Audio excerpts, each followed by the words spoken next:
Hi, hello. I see 17 participants and most of you are here.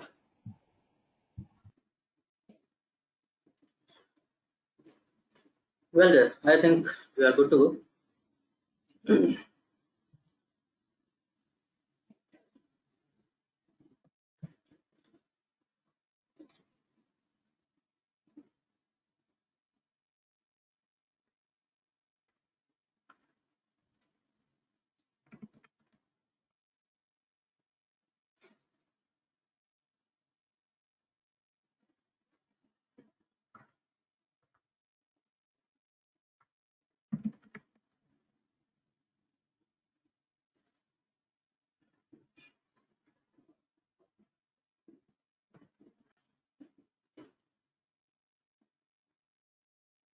कुछ question, कुछ query तो नहीं इससे पहले मैं शुरू करूं?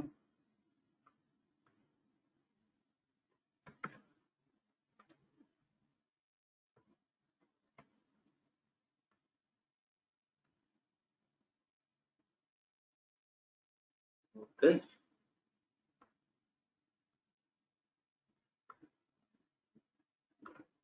बड़ा कॉन्फिडेंट लग रहे हो, क्या बात है।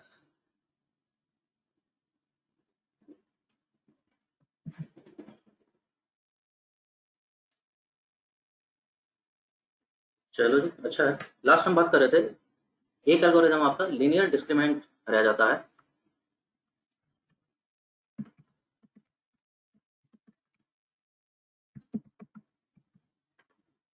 लीनियर डिस्क्रिमिनेंट एनालिसिस, इसी को एलडीए बोल रहे हैं हम शॉर्ट फॉर्म में।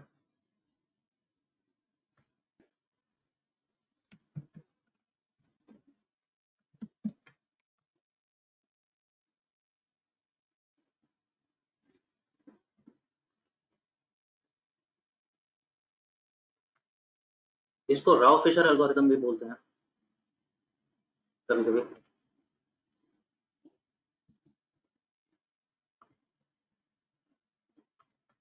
In the name of Sir Reynold Fisher and C.R. Rao. Yes, C.R. Rao, Indian mathematician. Feel proud. He contributed to this algorithm. तो राव फिशर भी बोलते हैं इसको।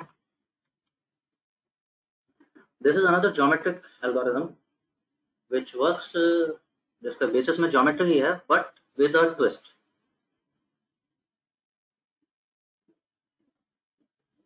ट्विस्ट क्या है वो भी समझ आएगा। Something important about this is based on dimension reduction.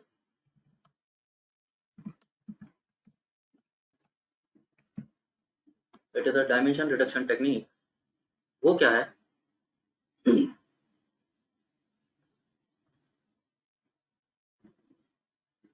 जैसा आपका डेटा सेट होता है कोई भी,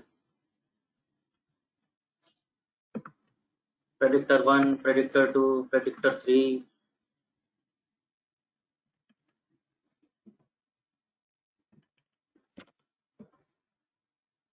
and maybe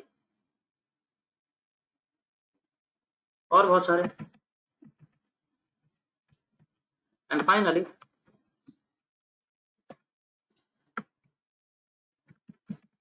टारगेट वेरिएबल। ऐसी तो बात हो रही थी अभी तक, लॉजिस्टिक रिग्रेशन में भी यही होता था।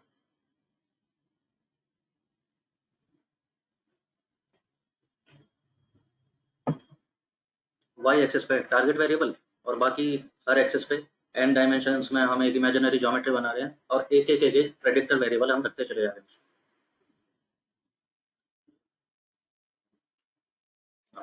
How LDA works is with a twist. इसमें हर एक्सिस पे प्रेडिक्टर वेरिएबल ही होता है। टारगेट वेरिएबल हम किसी एक्सिस पे प्लॉट नहीं कर रहे। यहाँ भी एक प्रेडिक्टर है, इधर भी एक प्रेडिक्टर है, और अगर कोई जी एक्सिस है वहां पर भी एक प्रेडिक्टर है, और जितनी भी इमेजिनरी एक्सिस बनेगी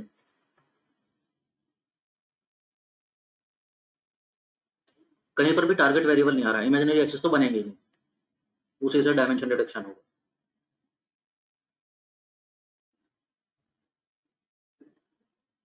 now how does that work? मैं कुछ इलस्ट्रेशन दिखाता रहूंगा आप लोगों को, बीच बीच में बताते रहना अगर समझ आ रहा होगा उनसे।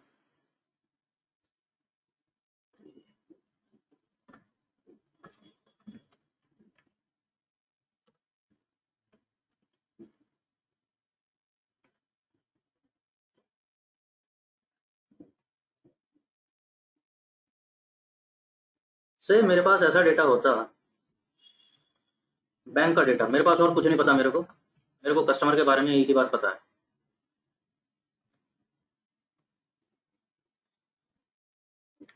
कि उसने लोन लिया है और मंथली ईएमआई इतनी आती है उसकी।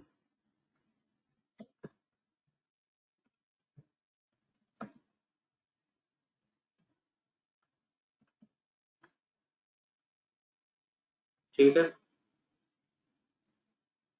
X Y G P Q R कुछ भी, एंड इधर चल रहा है टारगेट वेरिएबल, मे भी डिफॉल्ट करेगा कि नहीं करेगा, कर देगा नहीं करेगा, कर देगा नहीं करेगा, and again so on.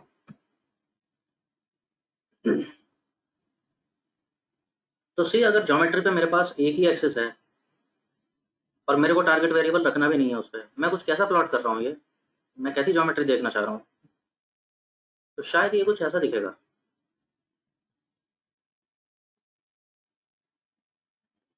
Kind of.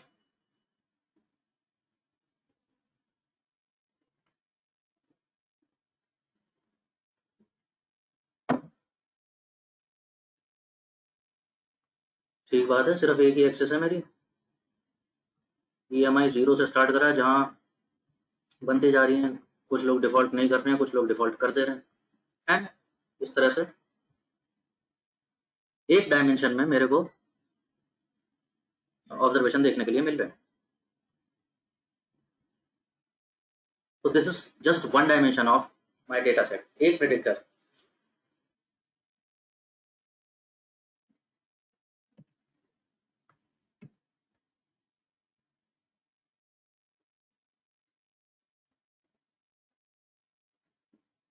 No think about it, शायद ऐसा ही हो रहा होगा। अगर मेरा प्रेडिक्टर एक ठीक ठाक मेरा प्रेडिक्टर है, सेंसिबल प्रेडिक्टर है, जो वाकई इंपैक्ट डालता है टारगेट वेरिएबल पे, तो शायद कुछ ऐसा ऐसा देखने को मिल जाएगा। यस और नो? मतलब प्रैक्टिकली ठीक बात कर रहा हूँ मैं, जो हमने एग्जांपल लिया है। ईएमआई अगर छोटी छोटी होंगी लोगों की, तो यूजुअली लोग डिफॉल्ट नहीं करेंगे, ठीक ठाक पे कर रहे हो। ईएमआई अगर औकात से बाहर बनी हुई है, तो देर इज अ हाई चांस कि लोग डिफॉल्ट कर रहे हों।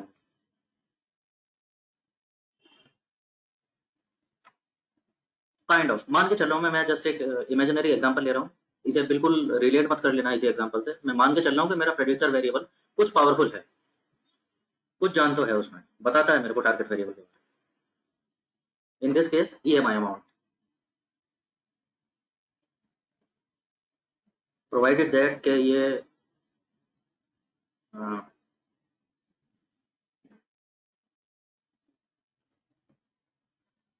हाँ इनफैक्ट इसे मैं इस एग्जांपल में भी जान है। यार विजय माल्या का क्या हुआ, यही तो गलती हुई उससे, गनी बन गई ना उसकी ईएमआई, डिफॉल्ट हो गया बेचारे का।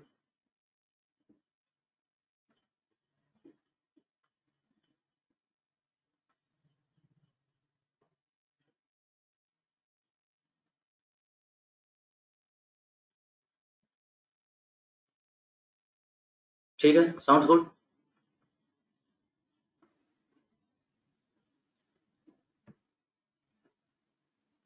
हमने एक डायमेंशन में देखना शुरू किया था, और उस डायमेंशन में हम देख रहे हैं कि कुछ क्लासिफिकेशन तो हो पा रहा है, but then there is a middle ground, और जहां पर हम देख रहे हैं कि there is no fine boundary. कुछ ऐसे लोग हैं कि अगर ईएमआई अमाउंट से जज करूं तो इस क्लास में कैसे लोग आ रहे हैं।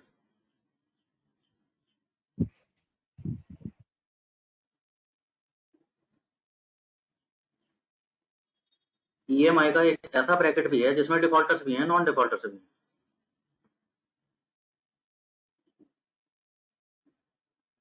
कोई क्लियर बाउंड्री नहीं दिख रही है ऐसी।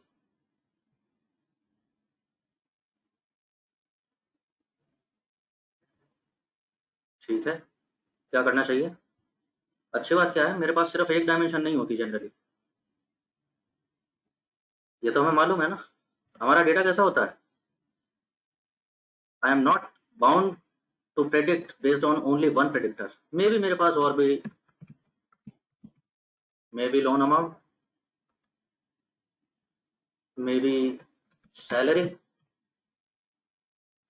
मे बी और कुछ, नंबर ऑफ डिपेंडेंट्स। मेरे पास बहुत सारे वेरिएबल होते हैं। तो सिंगल डायमेंशन से तो हमने देखा कि सिंगल डायमेंशन कितने भी पावरफुल हो, क्लियर सेग्रीगेशन बड़ा मुश्किल है कि आ जाए। अगर मैं कोई अनदर डायमेंशन इंक्लूड कर लूं इसी ज्योमेट्री में दूसरे एक्सेस पे अनदर डायमेंशन, तो शायद मेरा स्कैटर प्लॉट कुछ अब ऐसा बनेगा, डिफॉल्टर्स और नॉन डिफॉल्टर्स का। अब मैं दो डायमेंशन में बात कर रहा हूँ, one is monthly EMI, another is half. इसमें भी आप में से किसी ने लोन अप्लाई किया होगा तो पूछा जाता है, बैंक बड़ा इंटरेस्टेड रहता है ये जानने में, नंबर ऑफ डिपेंडेंट्स। तो अब कुछ सेग्रीगेशन ऐसा ऐसा आने लगा है।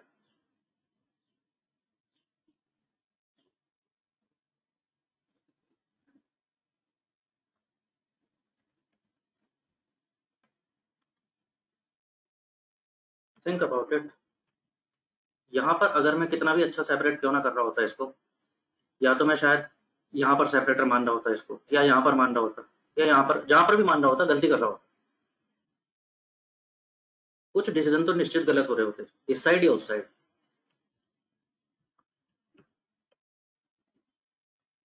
नाउ थिंक अबाउट इट, यहाँ पर सेपरेटर कैसा जा रहा होगा?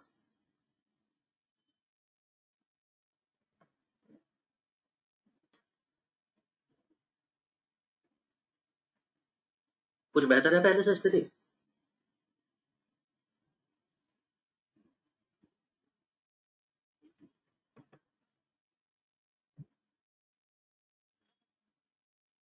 कुछ तो बेटर है, इतनी बुरी हालत नहीं है अभी पहले जैसे। सर ये यहाँ पर number of dependents target variable है या फिर एक इंडिपेंडेंट वेरिएबल ही है? इंडिपेंडेंट वेरिएबल्स की बात कर रहा हूँ साजिद।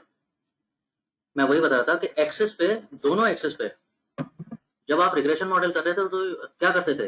वाई एक्सेस पे टारगेट होता था, एक्स एक्सेस पे प्रेडिक्टर होता था।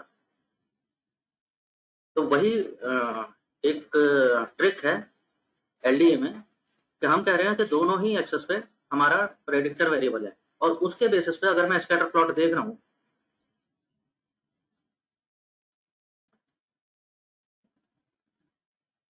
भाई मान के चलो कि अगर ये वाकई में कुछ पावर है इनमें, कुछ जान है इन प्रेडिक्टर्स में, तो इन दोनों क्लासेस में कुछ तो डिस्टेंस आएगा, ग्रीन और रेड में, इनके बेसिस पे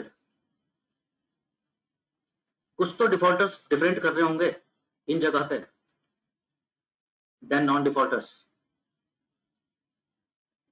करेक्ट? तो वही मेरे को ज्योमेट्रिक डिस्टेंस देखने को मिल रहा है यहाँ पे।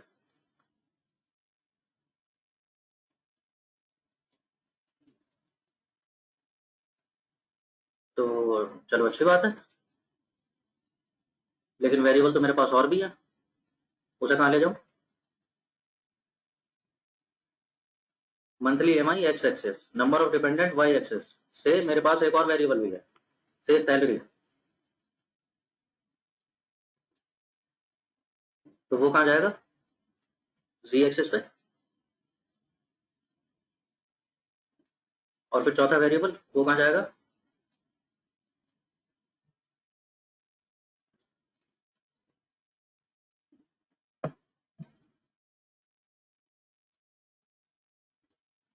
चार एक्सेस कहाँ बनेंगी? ऑब्वियसली चार एक्सेस बन ही नहीं सकती। We have already established that geometry anyway limited to 3 dimensions, और उससे ज्यादा वेरिएबल्स हम लोग प्लेस नहीं कर पाएंगे। सो दैट्स वेयर हम कह रहे हैं that LDA is dimension reduction technique.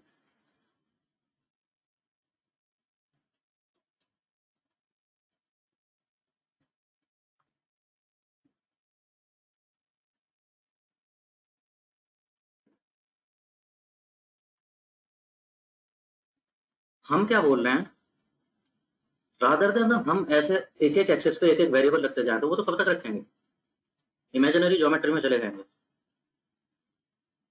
What we are saying is this is one very crude and very what do I say, over simplified example बता रहा हूं मैं आप लोगों को। रादर देन इनको टू डायमेंशंस में करने के, can we create a one dimension, एक डायमेंशन में रिड्यूस कर सकते हैं क्या इसको, एज अ कॉम्बिनेशन ऑफ से मे बी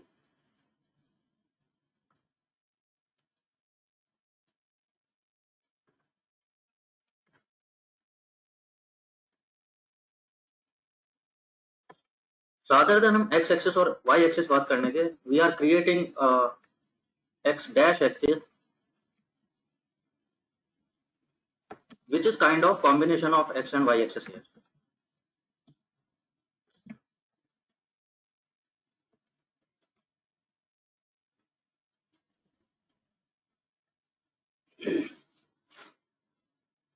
लाइन की जनरल इक्वेशन ये भी तो होती है, y equal to mx plus c होती है, पर ये भी तो होती है।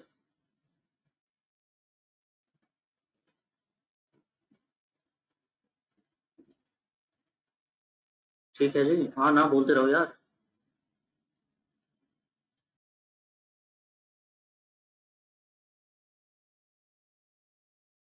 ओके,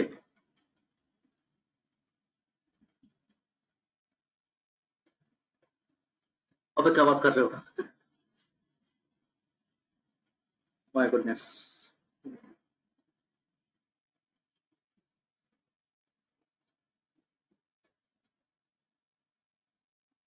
सही में यार Madhavan, I did not think it through.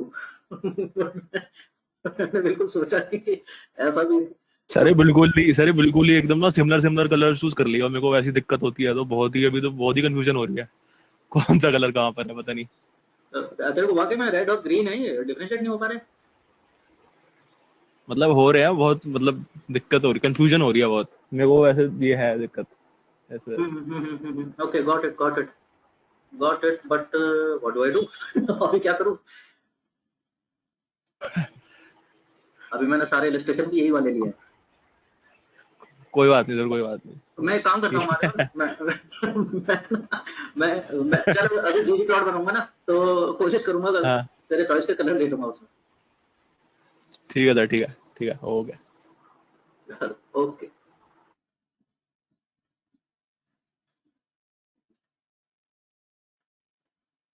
Okay, then there is a question from Mahima, how can we do that logically, derive कैसे करना है। Okay Mahima, that you don't have to worry about. अभी टेंशन क्या है कि ये ए एक्स और ये ए बी और सी, ये लाइन एस्टेब्लिश करने के लिए, ये जो हम नई एक डायमेंशन बना रहे हैं कि इन दो एक्सेस के बेसिस पे एक तीसरी एक्सेस हम जो डेवलप कर लें, एक कॉमन एक्सेस जो इनका एक कॉम्बिनेशन होगा, एक लीनियर कॉम्बिनेशन। तो इसके ये coefficients A B and the constant, ये कहाँ से मिलेगा, ये एल्गोरिथम बना के देगा। तो वो तुम्हें कैलकुलेट करने का वो टेंशन मत लो, उसका लॉजिक क्या है, उसके पीछे मतलब मैथमेटिक्स क्या है, वो अभी समझते हैं।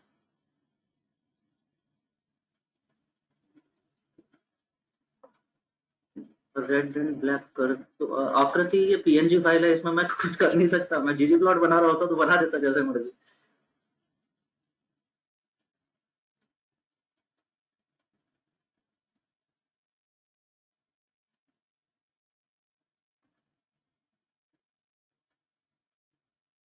This one is eye opener for me. I did not really, I did not think it through.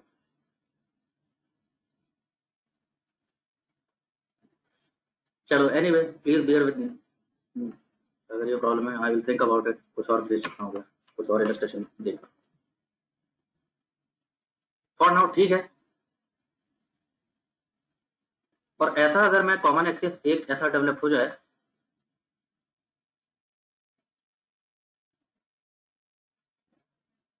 तो शायद पहले से बेटर है।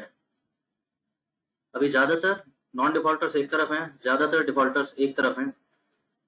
थोड़ा सा एरर अभी भी होता दिख रहा है, लेकिन उतना नहीं है, उतनी बुरी हालत नहीं है जितनी पहले थी।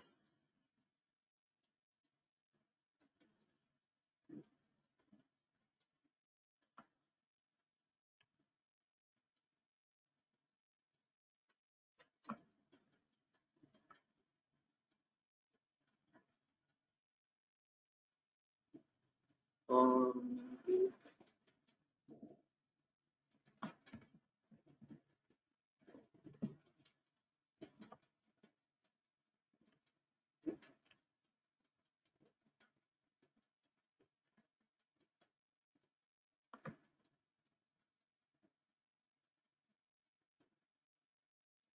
द क्वेश्चन इज, वही जो महिमा का क्वेश्चन आया था कि ठीक है कॉमन एक्सेस भी बना लो, उस एक्सेस का ग्राउंड क्या होना चाहिए। हमने डायमेंशन रिड्यूस कर दी और जिससे ये सारे पॉइंट्स इस तरह से लाई कर जाएंगे, उसमें एक सिंगल डायमेंशन में वो ऐसे दिखेंगे। वो सिंगल डायमेंशन कॉम्बिनेशन होगा इन दोनों एक्सेस का, इन दोनों वेरिएबल्स का, और शायद सेग्रीगेशन कुछ बेटर आ जाएगा। लेकिन इसका ग्राउंड क्या होना चाहिए? तो what can be the best approach to create this combination? तो let's think of best approach की बात बाद में करते हैं, पहले घटिया अप्रोच की बात करते हैं।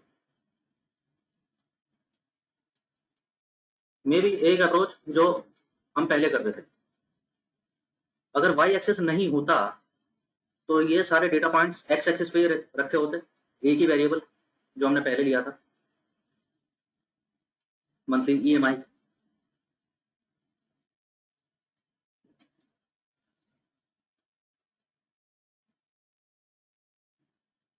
यानी हमने पूरी इन्फॉर्मेशन यूज नहीं की जितना हमें डेटा दे रहा था। डेटा के पास मंथली ईएमआई का भी इन्फॉर्मेशन था, नंबर ऑफ डिपेंडेंट्स भी था, लेकिन वो इन्फॉर्मेशन हमने यूज नहीं की। एलडी वही इन्फॉर्मेशन यूज करता है। अगर हम दूसरी इन्फॉर्मेशन यूज नहीं कर रहे होते, ये सब ऐसे दिख रहे होते और वही कंफ्यूजन जो पहले था, बीच में कुछ डेटा पॉइंट्स ऐसे दिख रहे हैं, एक सेगमेंट ऐसा दिख रहा है जिसमें कोई क्लियर कट ऑफ नहीं है।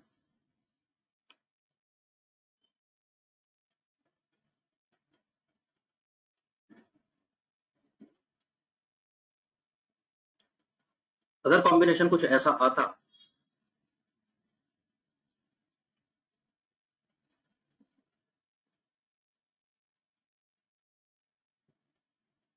अगर ये कॉम्बिनेशन कुछ ऐसा आ जाता और जिसका इक्वेशन कुछ ऐसा होता, A X plus B Y plus C में बी,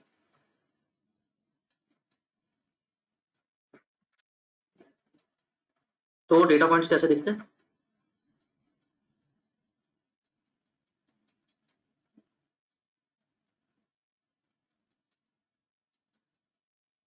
कुछ इस तरह से। और इसी को मैं नई डायमेंशन बोल रहा हूँ, एक्स डैश। तो रादर देन दो अलग अलग डायमेंशन में बात करने के, अब हम सिर्फ एक डायमेंशन में बात कर रहे हैं। Dimension reduced from 2 to 1।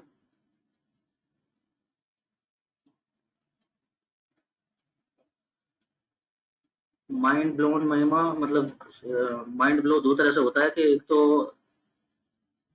एक तो तुम्हें उस आदमी के इंटेलिजेंस पे सरप्राइज हो रहा है जिसने ये डेवलप किया है, कि किस लेवल तक सोचा जा सकता है। या माइंड ब्लोन उसे भी कहते हैं कि कुछ पल्ले नहीं पड़ा, सब ऊपर से जा रहा है। अच्छा, ठीक है। हाँ, दैट इज गुड न्यूज है। Yes, appreciate the intelligence of data scientist. है वही नहीं हूं मैं।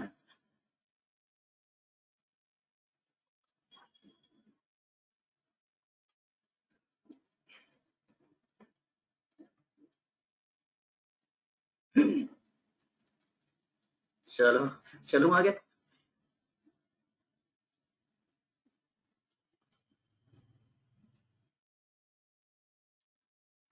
ठीक है, आई होप यहाँ तक बात क्लियर है। अब बात बस ये बची कि ये लीनियर डिस्क्रिमिनेंट डिसाइड कैसे होगा, हमारा एल्गोरिदम क्या देख रहा होगा, किस बेसिस पे काम करेगा। तो वो दो लॉजिक्स पे काम करता है। सपोज इस एक्सेस को मैं वैसे ही देख रहा हूँ जैसे ज्योमेट्री में हम एक्सेस देखते हैं, हॉरिजॉन्टल और वर्टिकल।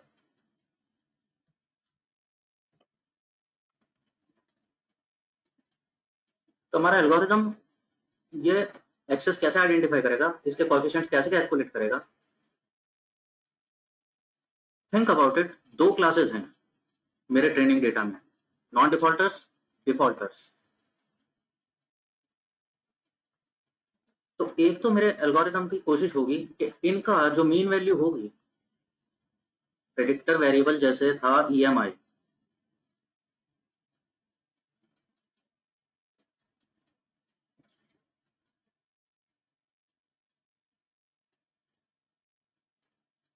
तो इनके ईएमआई का मीन अमाउंट कुछ और होगा। इनके मीन अमाउंट कुछ और होगा, डेफिनेटली होगा।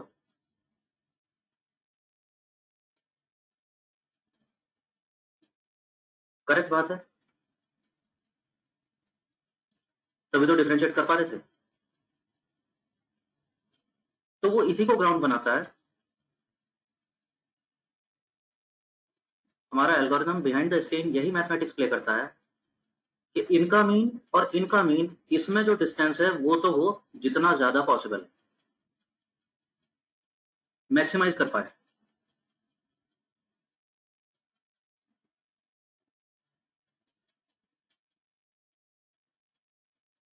This is called distance between the classes.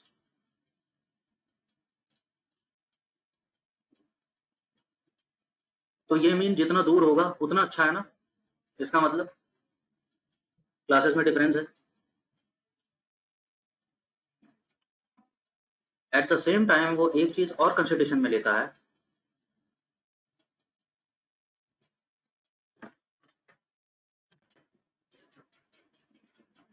Think about it. S squared क्या होती है? Variance, basically standard deviation square.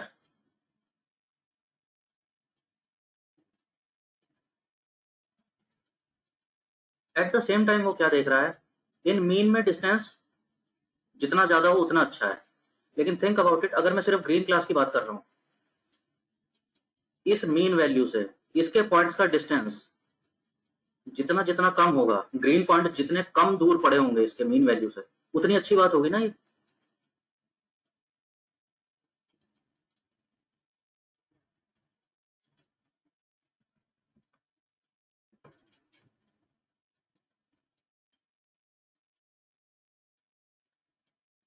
I hope ठीक बात कर रहे हैं।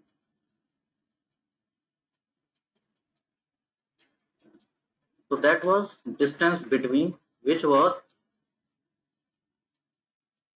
mean of defaulters minus mean of non defaulters।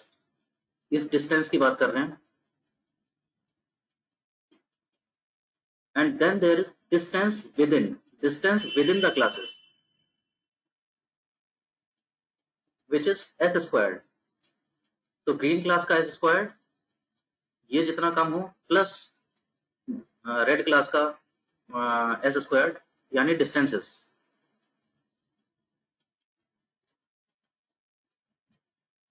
तो वो क्या करने की कोशिश करेगा, वो इस डिफरेंस को तो मैक्सिमाइज करने की कोशिश करेगा और इन एस स्क्वायर्ड को मिनिमाइज करने की कोशिश करेगा, so that these classes are huddled together. Green point सारे पास पास हैं, रेड पॉइंट सारे पास पास हैं, और अपने आप में ये क्लासेस काफी दूर दूर हो जाए। जितना ज्यादा ये वैल्यू हो जाएगा उतना अच्छा आपका सेपरेशन आ जाएगा।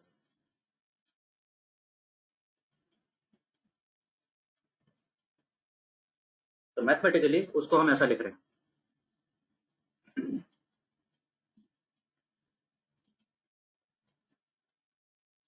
कलर्स अगर समझ नहीं आ रहे तो लिख दे रहा हूं मैं यहाँ पर। These are non defaults, these are defaulters, s square of non defaulters, s square of defaulters।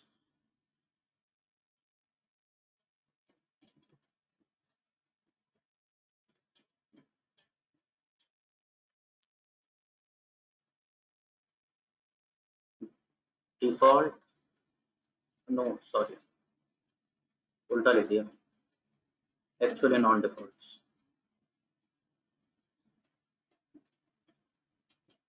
defaults, defaults, non defaults।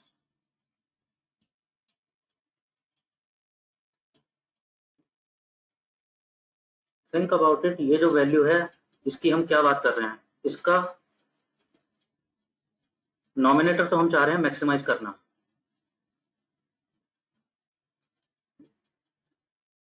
और डिनोमिनेटर को हम चाह रहे हैं मिनिमाइज करना। तो ये वैल्यू और कैसी हो रही होगी,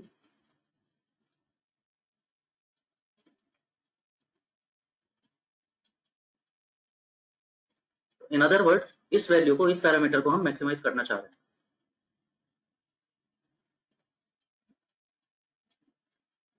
तो जिस नए एक्सेस के लिए ये वैल्यू मैक्सिमम आ जाएगी वो हमारा आइडियल केस हो जाएगा। उसी को हम बोल रहे हैं लीनियर डिस्क्रिमिनेंट, जो लीनियरली दो क्लासेस को सेपरेट कर देता सर है। यस, तो इसमें हम बेसिकली यही कर रहे हैं ना कि instead of going beyond 2 dimensions, जो हमारी 2 डायमेंशन के अंदर ही कोई लाइन की इक्वेशन बन रही है, उसको अपनी 3rd डायमेंशन का एक्सेस ले गए हैं और ऐसी डायमेंशन और बना रहे हैं, लेकिन 2D के अंदर ही हो रहा है जो भी हो रहा है। करेक्ट करेक्ट करेक्ट, बिल्कुल। ओके,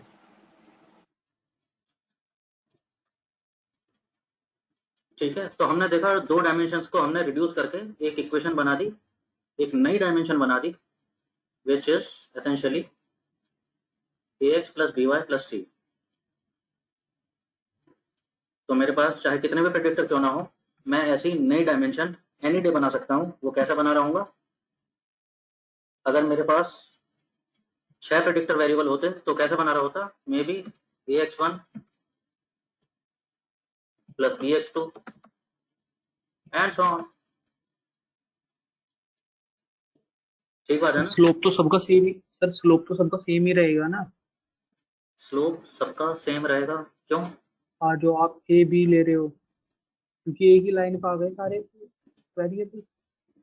हाँ, काइंड ऑफ कॉम्बिनेशन बना है ना। बाकी मेरे पास कुल मिला के लास्ट में सिर्फ एक लाइन बची है, एक एक्सिस, एक लाइन, वन स्ट्रेट लाइन। उसकी इक्वेशन मैथमेटिकली ऐसे डेवलप हो सकती है। ज्योमेट्री पे तो पॉसिबल नहीं है, ज्योमेट्री पे तो जा नहीं सकते हम 3D से आगे।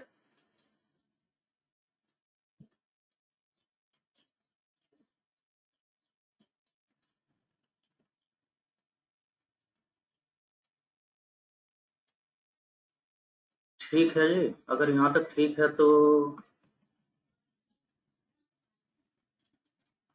हैंड्स ऑन की बात करूं।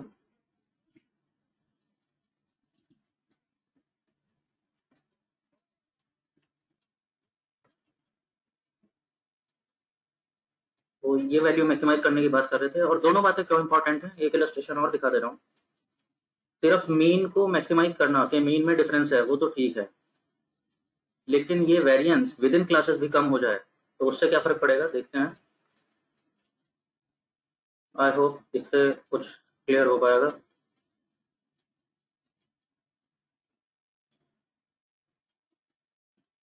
अगर इसमें देखें आप इमेज नंबर 1 पे,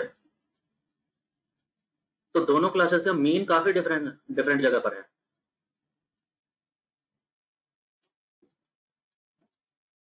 तो मीन्स में डिफरेंट तो अच्छा खासा है, लेकिन वेरिएंस काफी ज्यादा है।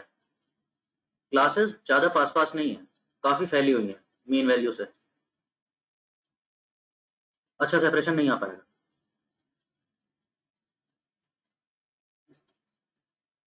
यहाँ पर देखें image number 2,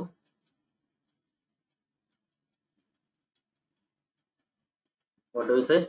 seems like a better separation.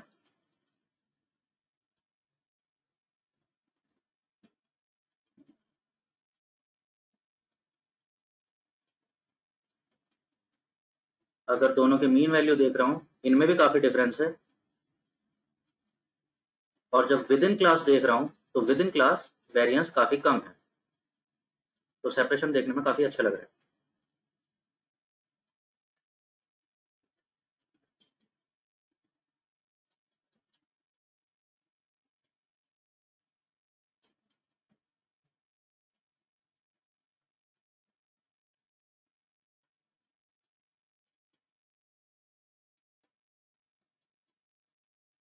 ठीक है जी, यहाँ तक सही है।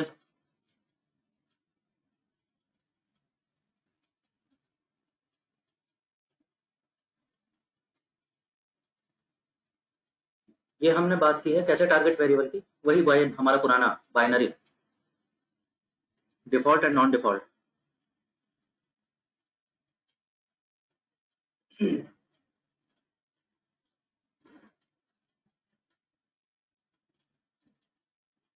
लेकिन इफ यू रिकॉल मैंने बात की थी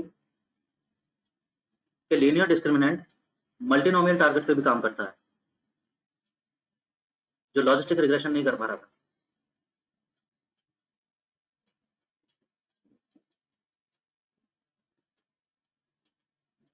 जरा सोच के बताओगे कैसे कर रहा होगा ये? अगर ये एल्गोरिदम यहाँ तक कहानी समझ आ रही है, अगर मेरी टारगेट क्लास बाइनरी नहीं होती, मे बी 3 होते, 3 क्लासेस होती हैं उसमें, yes and no and maybe, तो ये सेग्रीगेशन कैसे कर पा रहा होता फिर उसका?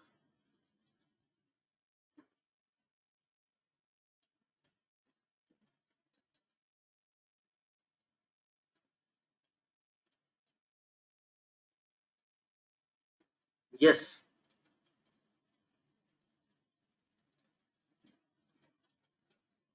there will be 3 means and there will be 3 variances। तो उस केस में क्या हो जाता है?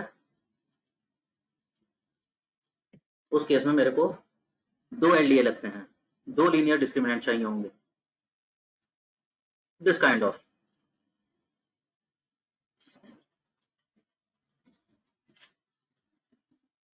अगर इस वाले की बात करूं मैं 1 वाले की, तो ये क्या कर रहा है, इसने मोस्टली ब्लू पार्ट को एक तरफ कर दिया है और ग्रीन और रेड एक तरफ आ गया। तो अभी मेरे को कुछ ऐसा भी चाहिए जो इन्हें ग्रीन और रेड को भी अलग अलग कर पाए। तो सिंगल एलडीए एक लीनियर डिस्क्रिमिनेंट काम नहीं कर पाता है। Now you need 2 डिस्क्रिमिनेंट्स।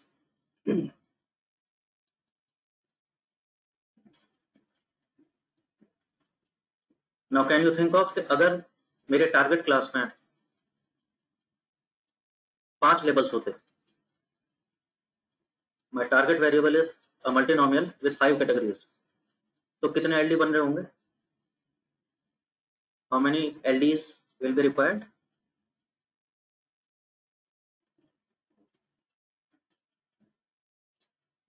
Correct, n-1 होते हैं नंबर ऑफ एलडीएस। समझ पा रहे हैं आप सब लोग इसको?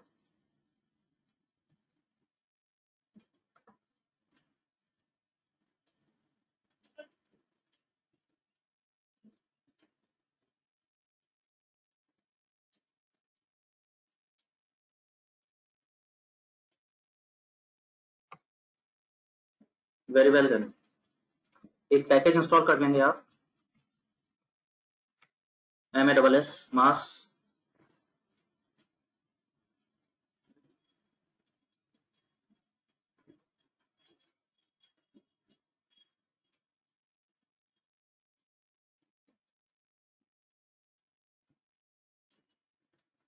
सर ये तो सब एक ही लाइन पे हो सकता है ना, जब दो वेरिएबल को एक ही लाइन पे ले लिया तो सर कितने भी हो सब एक ही लाइन पे आ जाएंगे, उनको पार्टिसिपेट इनको अलग अलग करने की क्या जरूरत है? एक ही लाइन पे आ जाएंगे।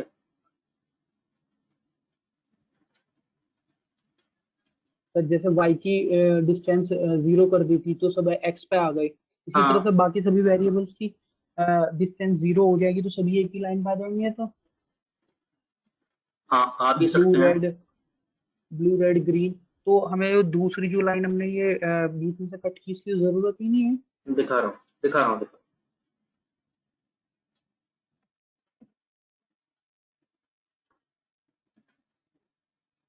तुम ये कह रहे हो कि अभी जैसे आए थे कि सारे एक्स यहाँ पर आ गए और सारे जीरो यहाँ पर आ गए, और अब हमारे हम कह रहे हैं चलो बाइनरी में तो ये ठीक ठाक हो रहा था, हम कह रहे हैं कि अब मेरे पास एक और वेरिएबल है that is may be slash, तो तुम कह रहे हो वो सारे यहाँ पे आ जाएंगे, क्या दिक्कत है? हाँ आ सकते हैं और नहीं भी आ सकते, नहीं आए फिर क्या करूँगा?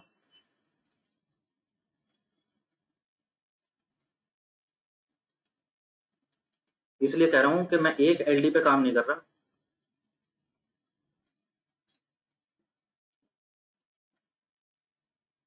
मैं 2 बट सर डायमेंशन में एलडी जैसे, बना रहा बट सर क्यों नहीं आ सकते, यही तो डाउट है।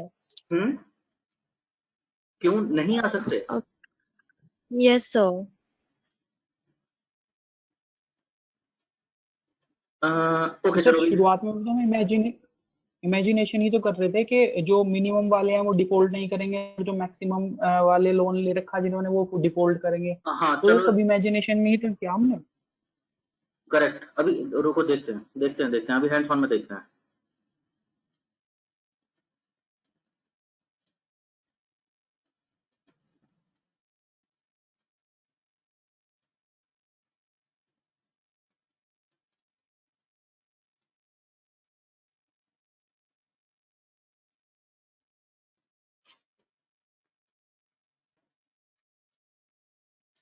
पैकेज इंस्टॉल हो गया सबसे?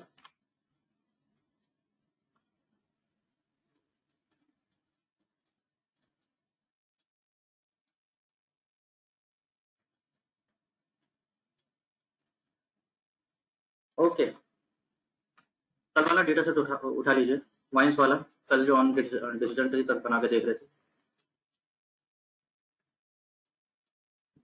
वही है, कुछ विशेष नहीं किया था। डेटा रीड किया, टारगेट वेरिएबल को एज फैक्टर कर लिया, बताना पड़ता है मेरे को एल्गोरिथम को कि ये कैटेगोरिकल है। सैम्पल स्टेट, ट्रेन और टेस्ट, 75-25, डिसीजन ट्री बनाया था, बन गया था।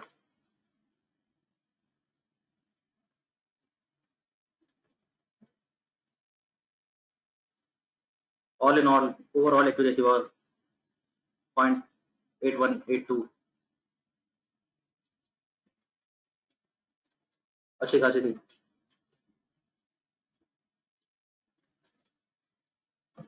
सिंस मल्टीनोमियल टारगेट वेरिएबल था तो regression model are out of question. Linear discriminant अभी भी काम कर सकता है, तो लीनियर डिस्क्रिमिनेंट लगा के देख रहे हैं इसी डेटा सेट पे।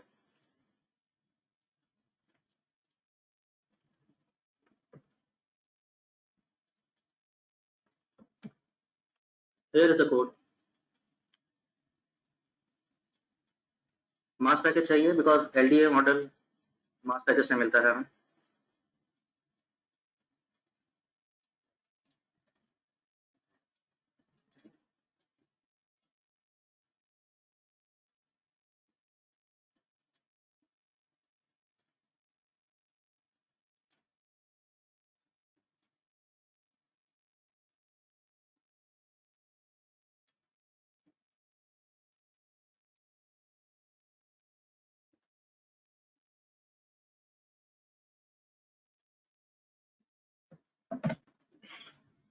रन करके देख लीजिए,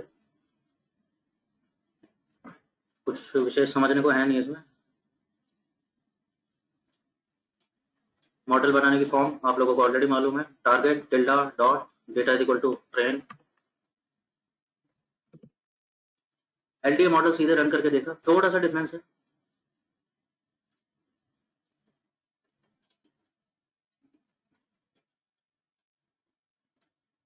एलडीए मॉडल रन करके देखा तो क्या क्या बताया उसने।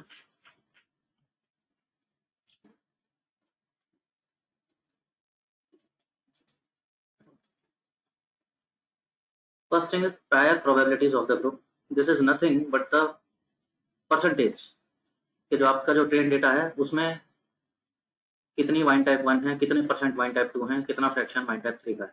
तो it is showing you fractions.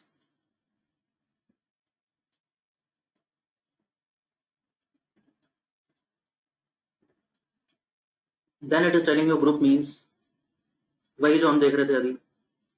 Wine type 1 के में वाइन टाइप 1 को देखें तो उसमें on and average alcohol content कितना होता है, 2 में कितना होता है, किस में कितना होता है।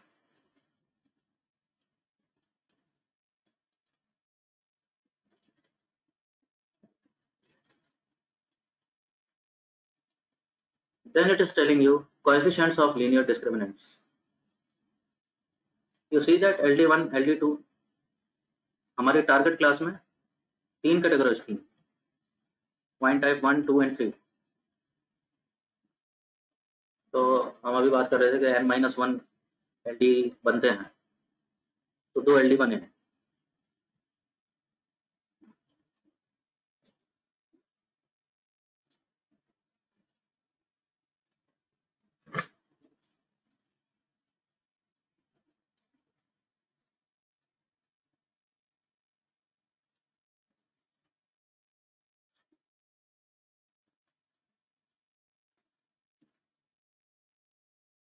उन्हीं के कोएफिशिएंट दिए हैं।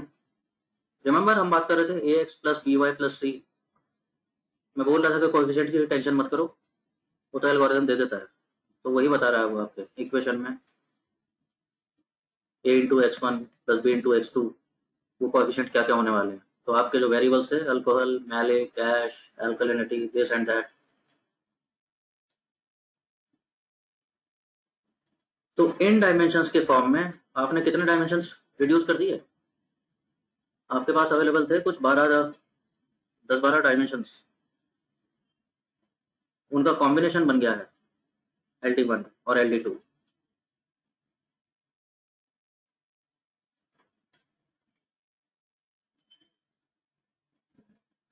और अब LD1 और LD2 को मैं x और y एक्सिस मान के एक ज्योमेट्री बनाऊं तो मेरे क्लासिफिकेशन कैसे दिखेंगे ये डेटा पॉइंट? ये कुछ ऐसे दिख रहे हैं। अरे दिख ही नहीं रहे तो।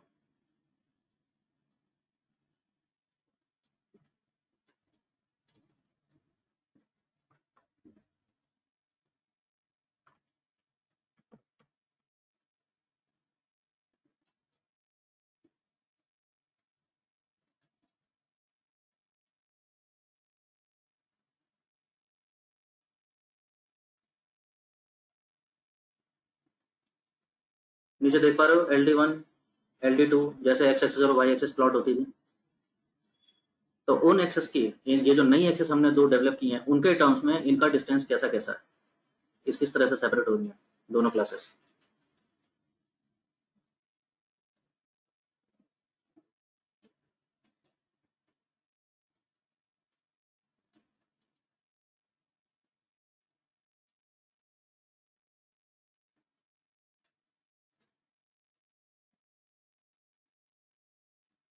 नाउ क्वेश्चन आया था थोड़ी देर पहले जो आप बात कर रहे थे कि जब 3 क्लासेस हैं तो 2 LD क्यों बन रहे हैं, एक ही LD पे सारे क्यों नहीं पड़े हुए मिल जाते सारे।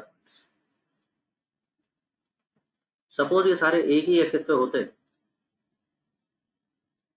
जस्ट इमेजिन अगर LD2 का फैसिलिटी नहीं होता, यानी हाइट वाइज आप डिफरेंशिएट नहीं करते, सब कुछ इसी एक्सिस पे है, तो ये सब कुछ ऐसे दिख रहे होते 1 1 1 1 1 1, यहाँ तक कहीं 1 आ रहे हैं, यहाँ से 2 भी शुरू हो गए, कुछ 1 भी आ रहे हैं, कुछ 2 भी आ रहे हैं, कुछ 1 भी आ रहे हैं, कुछ 2 भी आ रहे हैं। फिर चलो, फिर ठीक ठाक है, सारे 2 2 2 चल रहे हैं। यहाँ पर आके क्या हुआ, अब 3 भी शुरू हो गए, कोई 2 आ रहा है, कोई 3 आ रहा है, और चलो फिर आगे फिर ठीक ठाक।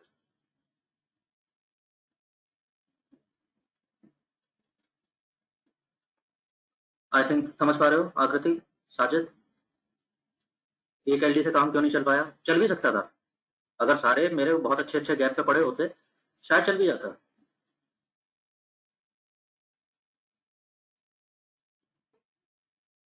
लेकिन प्रैक्टिकली बड़ा मुश्किल है ऐसा सिनेरियो होना।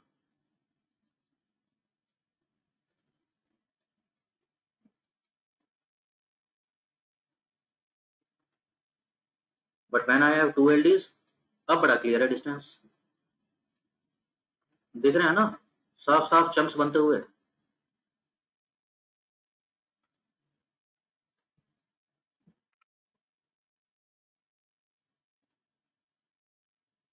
और may be you can do a little better.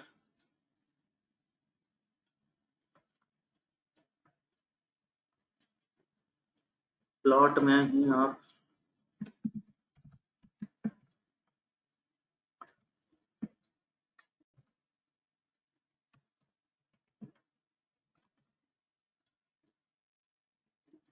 Plot ये वाला रन करके देखो।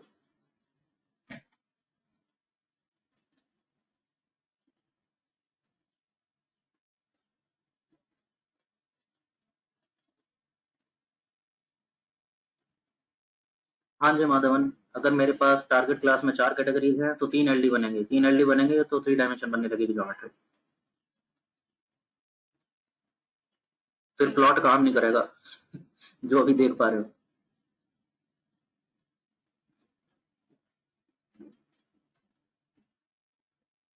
प्लॉट फंक्शन डाला है मैंने थोड़ा सा मॉडिफाई करके, देखिए थोड़ा सा बेटर लग रहा होगा ग्राफ पहले से।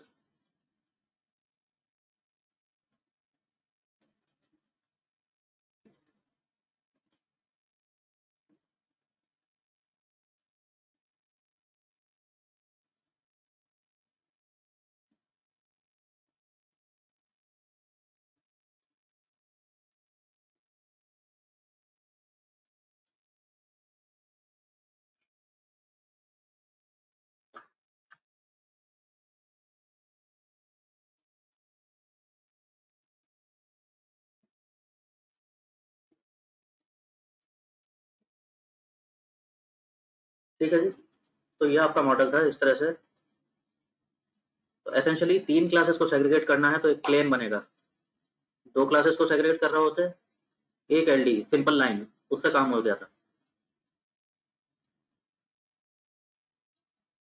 प्रेडिक्शन देखते हैं इस मॉडल का प्रेडिक्शन कैसा आ रहा है।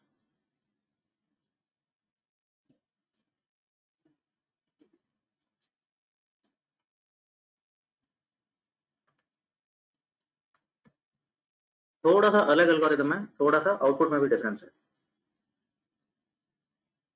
सिंपली बोला हमने LD model new data test, यही तो करते थे।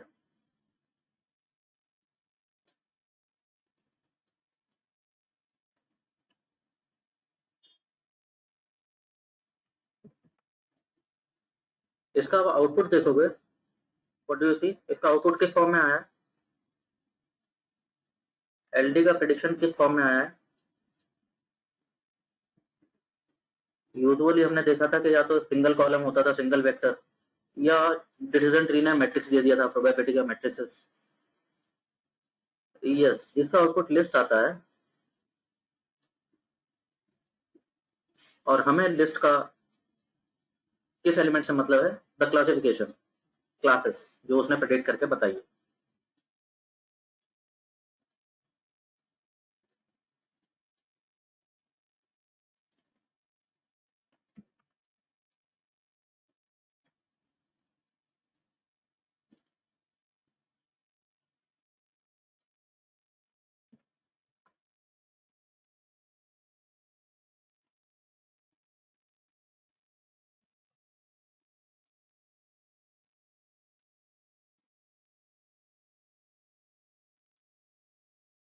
तो जो लिस्ट आउटपुट दिया है डॉलर क्लास कर देते हैं, तो क्लास एलिमेंट को एक्सेस कर लेता है इस लिस्ट का। एंड व्हाट डू वी सी, उसने बता दिया 1 1 1, इसको 1 बोलेंगे, इसको 2 बोलेंगे, इसको 3 बोलेंगे, जिस नंबर पे जो वाइन आ रही होगी टेस्ट डेटा सेट में।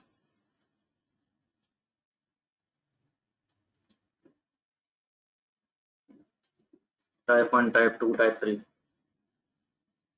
ठीक है। तो ऐसा कर लेते हैं, test dollar prediction, just run this. समझ रहे हो क्या हो रहा है, कॉपी कर लीजिए और रन कर दीजिए।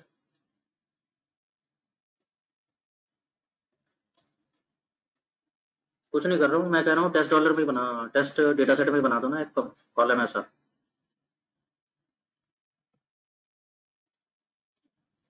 तो टेस्ट डेटा सेट में अब दोनों चीजें पहुंच गई हैं।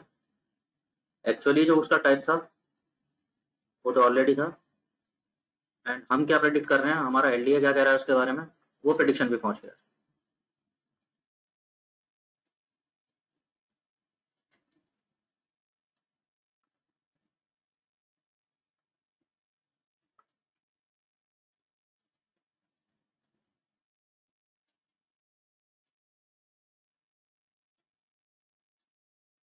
इसके बाद हम क्या करते थे,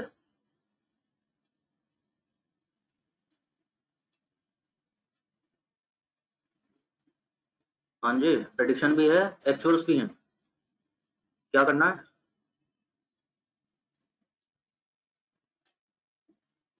कन्फ्यूजन मैट्रिक्स बना लेते हैं, हाँ देख लेते हैं कितने डिसीजन ठीक हो रहे हैं, कितने गलत हो रहे हैं, सेंसिटिविटी कितनी है, स्पेसिफिसिटी कितनी,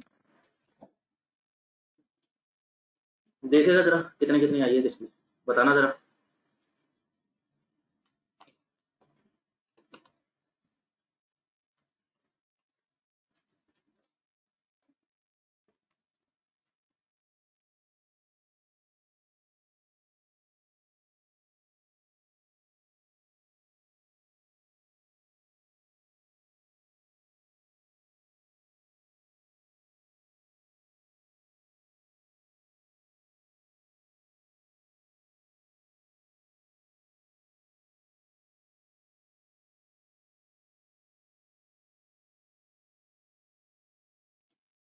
कॉन्टिन्यूअस वेरिएबल, अरे कॉन्टिन्यूअस कहाँ है,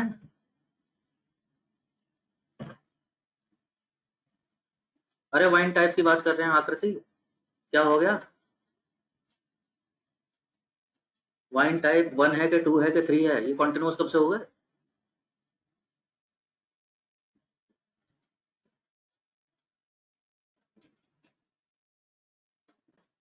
कम पढ़ाकर चल जाएगा,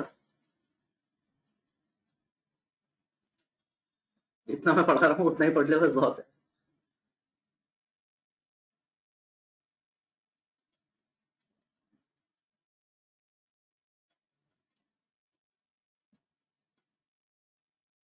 ये प्रोबेबिलिटी में तो आंसर आया ही नहीं ना। प्रोबेबिलिटी में डिसीजन ट्री बताता है, एलडीए ने तो सीधे लेवल भेजे है ना, लेवल 1 2 3।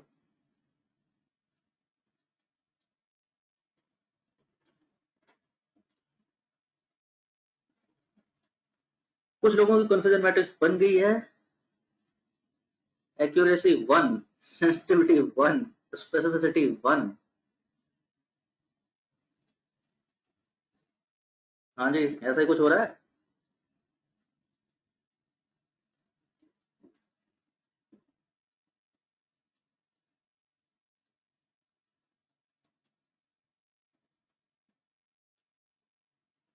एट्टी वन तो नहीं आनी चाहिए थी माधवन, मे बी एग्जैक्टली 1 नहीं आएगी, लेकिन 90 तो क्रॉस करेगी निश्चित।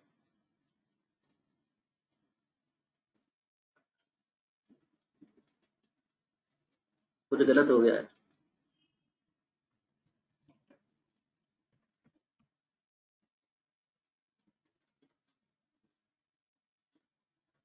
करेक्ट, मेरी 1 ही आ रही है बिल्कुल। 14 वाइन टाइप्स 1 थी, हमने भी 1 ही बोला उनको। 18 2 थी, हमने भी 2 बोला। वाइन टाइप 3 थी, 12 सारी की सारी सही पकड़ी हैं, तो परफेक्ट प्रेडिक्शन। इसलिए accuracy, sensitivity, specificity all are 1।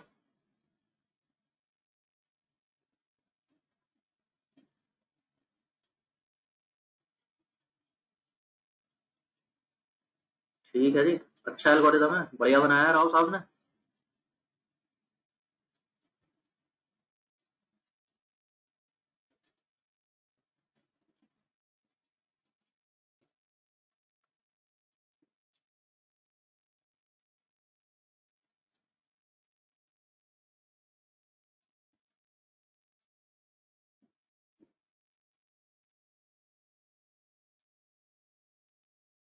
Despite आपके पास बहुत छोटा सा डेटा सेट था, एंड डिस्पाइट हमने डिसीजन ट्री अप्लाई करके देख लिया था।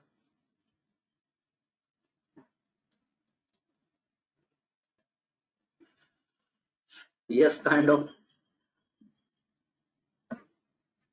To good to be true.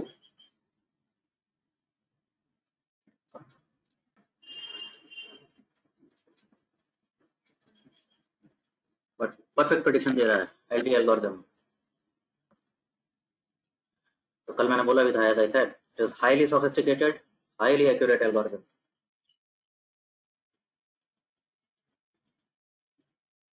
So sir, just for the accuracy sake, अगर हमें इसको सिर्फ 2 वेरिएबल्स में भी अप्लाई करना हो, सो कैन वी, और मतलब कि should we, the most appropriate question.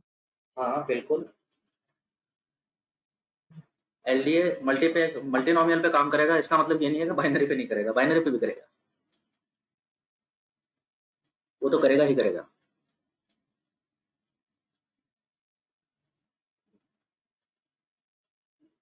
Advantage LDA का आप लोगों के सामने है, अपनी आंखों से देख रहे हो। कुछ डिसएडवांटेज नजर आ रहा है।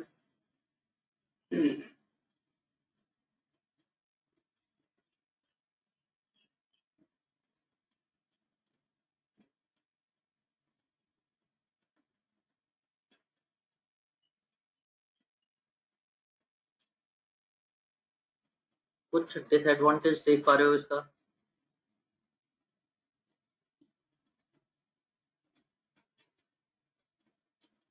To many in the sense Madhavan? वो तो टारगेट क्लास मेरी मल्टीनोमियल है, टारगेट में 3 क्लासेस हैं, तो तीनों के लिए दिखाएगा ना, वो तो एनी में दिखाएगा, वो एल्गोरिथम की गलती नहीं है, वो तो डिसीजन ट्री में भी दिखा रहे थे ऐसे, तीनों के लिए अलग अलग। डिसएडवांटेज ये हो सकता है कि इसका कंटिन्यूअस वेरिएबल में यूज नहीं कर सकते इसका। Okay, that's one.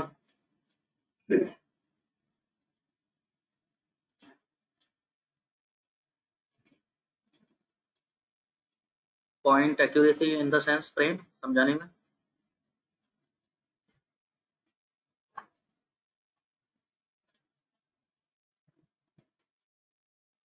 सर उसका डिसएडवांटेज शायद ये हो सकता है कि जो हमने एक बार मॉडल बना दिया उसका जितना भी आ गया सब वो तो 100 आ रहा है, अभी कुछ 80-90 आया तो उसको फिर हम ठीक कैसे करेंगे और इम्प्रूव कैसे करेंगे? ओके। मतलब वो एक बार आ गया तो एक ही रह सकता है वो।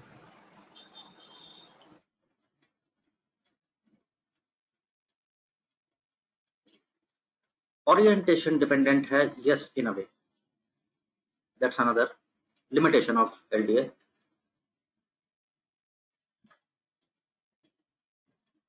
क्या कहना चाह रहे हैं प्रेम, ये भारी भरकम शब्द फेंक के?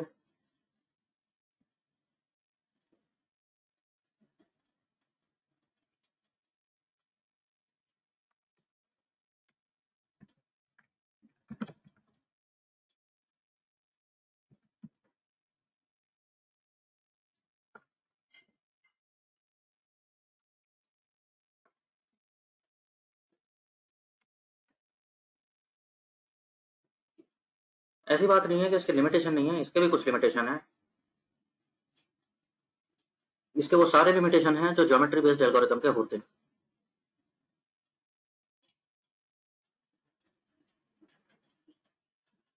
आप देख रहे हो आपका डेटा सेट कैसा था, इसमें आपका टारगेट वेरिएबल को छोड़ के बाकी सारे न्यूमेरिक कॉलम्स थे। तो न्यूमेरिक कॉलम्स हैं तो ज्योमेट्री पे अच्छे खासे बैठते हैं। कैटेगोरिकल डेटा होता है तो क्या करते हैं, ज्योमेट्री पे तो आता नहीं वो।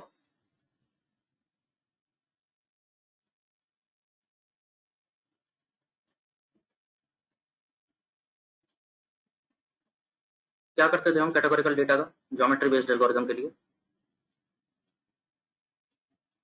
यस एग्जैक्टली, हम डमी वेरिएबल बनाते थे कि उसको इंफॉर्मेशन को रिटेन कर पाए किसी तरह से। लेकिन anyway it is just a work around, वो जस्ट एक ट्रिक है कि इंफॉर्मेशन रिटेन हो जाए ज्यादा से ज्यादा। हाउएवर बहुत ज्यादा अच्छा रिजल्ट नहीं देगा ज्योमेट्री बेस्ड एल्गोरिथम अगर आपके डेटा में कैटेगोरिकल वेरिएबल ज्यादा हुए। तो एलडी के लिए कॉन्टिन्यूअस डेटा जितना ज्यादा हो उतना अच्छा है।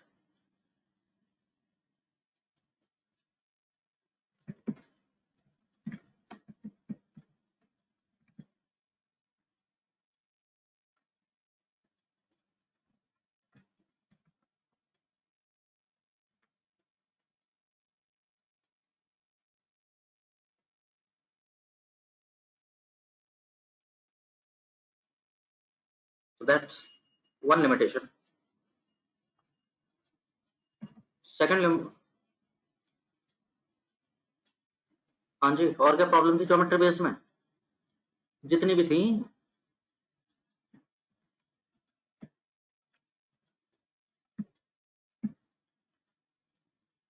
अगर वेरिएबल्स के स्केल डिफरेंट हुए, बहुत ज्यादा डिफरेंस हुआ, ज्योमेट्री डिस्टॉर्ट हो जाता है। रिमेंबर दैट, मालूम है आप लोगों को? हालांकि यहाँ पे की नहीं मैंने, पर वेरिएबल भी इतने ज्यादा डिफरेंट स्केल्स पे थे भी नहीं यहाँ पे, तो इसको फर्क नहीं पड़ा, लेकिन हो जाता है तो स्केलिंग करनी पड़ती है। और क्या था? Yes, outliers.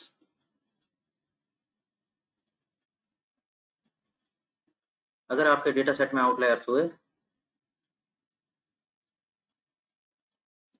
डिस्टॉर्ट करा सकते हैं आपके result.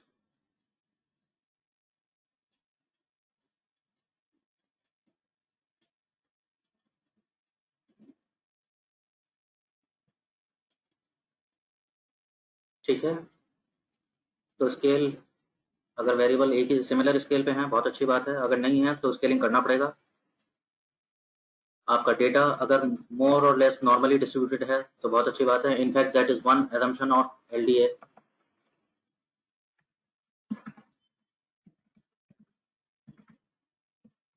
assumption of LDA that data comes from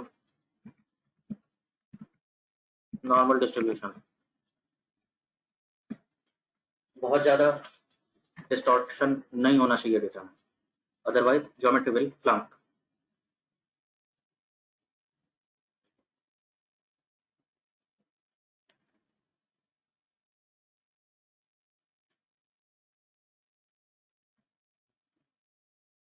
इसके अलावा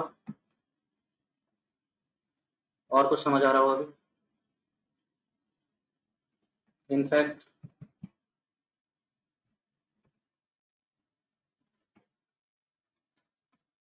big downside, by the way,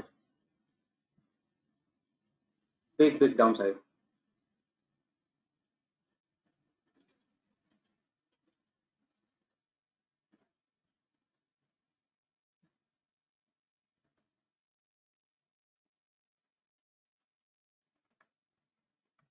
अगर आप मॉडल का इंफॉर्मेशन देखो,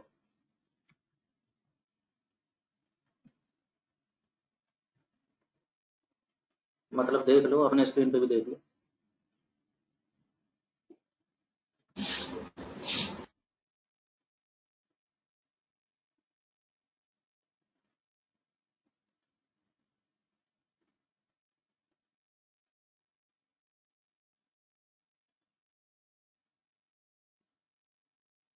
आपका डेटा सेट था 14 कॉलम्स का, 1 target and other 13 were predictors. उसने ये एलटी डेवलप करने के लिए ये 13 के 13 वेरिएबल्स यूज किए हैं। तो सर हम ये बता नहीं पाएंगे कि कौन सा वेरिएबल इंपॉर्टेंट है, कौन सा नहीं है सिग्निफिकेंट। यही सुनना चाह रहा था। ये नहीं पता चल रहा, unlike regression model, unlike decision tree, ये एल्गोरिथम तो बहुत एक्यूरेट है, प्रेडिक्शन तो बहुत पावरफुल कर रहा है, लेकिन मेरे को ये नहीं पता कि टारगेट वेरिएबल पे इंपैक्टफुल प्रेडिक्टर्स कौन से हैं। अगर ये वाइन टाइप 1 2 3 है, एक वाइन 2000 की है, दूसरी वाइन 20,000 की है, तो मेरे से पूछेगा ना कोई कि भाई ये इतने की क्यों, वो इतने की क्यों, ऐसा क्या है इसमें। रिग्रेशन मॉडल और डिसीजन मॉडल, डीटी मॉडल, ये मेरे को बताते हैं कौन इंपॉर्टेंट है। इसने प्रेडिक्शन तो बहुत अच्छा दिया, ये नहीं बता पा रहा। लेकिन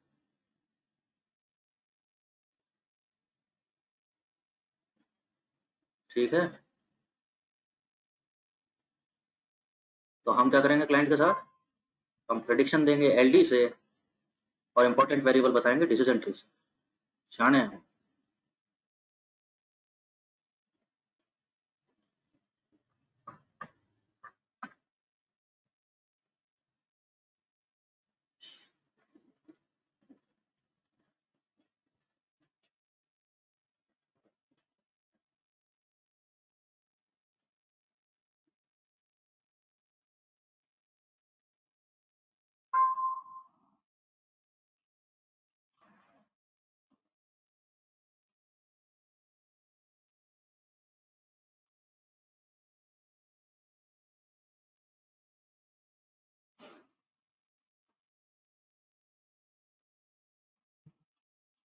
ठीक है जी, बाकी कई हैकाथॉन से आप लोग पार्टिसिपेट कर रहे हो, तो this was your last algorithm in are module. अभी एक बारे में बात करनी अभी रह गई है, जो आप में से कई लोगों ने बीच बीच में मुझसे पूछा है। तो this is more less linear discriminant algorithm, ये भी हो गया। एक चीज ऐसी जो इनफैक्ट अभी शायद इतना प्रैक्टिकल नहीं लगेगा आप लोगों को, लेकिन by the end of Python module आपको ये जो बातें मैं करने वाला हूँ अभी अगले घंटे में, वो याद आने लगेंगी। जैसे जरूरी है, that is called principles of model selection. Again not part of your curriculum, but anyway इस बारे में बात हो जाती है कभी कभी। Principles of model selection means के हर मॉडल के मैं बात करता रहा हूँ कि कुछ एडवांटेज होते हैं, कुछ डिसएडवांटेज होते हैं। 4 मॉडल्स आप आर में देख चुके हो, और अगेन 4-5 मॉडल्स आपके पाइथन में आने वाले हैं। तो क्या हम हर जगह हर एल्गोरिथम लगाएंगे, या हर जगह कौन सा एल्गोरिथम लगाएं, and how to choose that.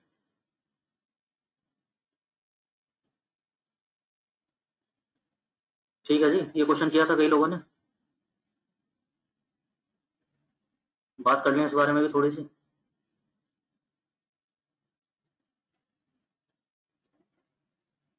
Okay, very well. तो it's 6:10 by my clock. Break कर लेते हैं, ठीक है माधवन, बिल्कुल कर लेते हैं। Let's break for 10 minutes. We will resume at 6:20 and continue.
So everybody is back.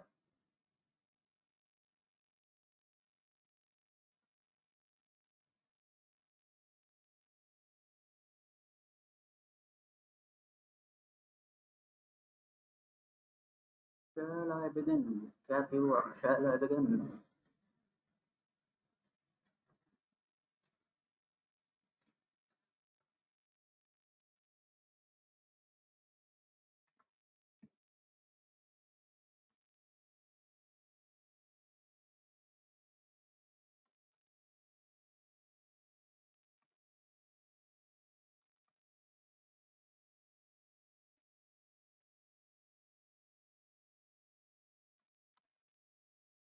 Okay, एक और चीज जिसकी बात करने से रह गया था, मैं we are calling that topic as principles of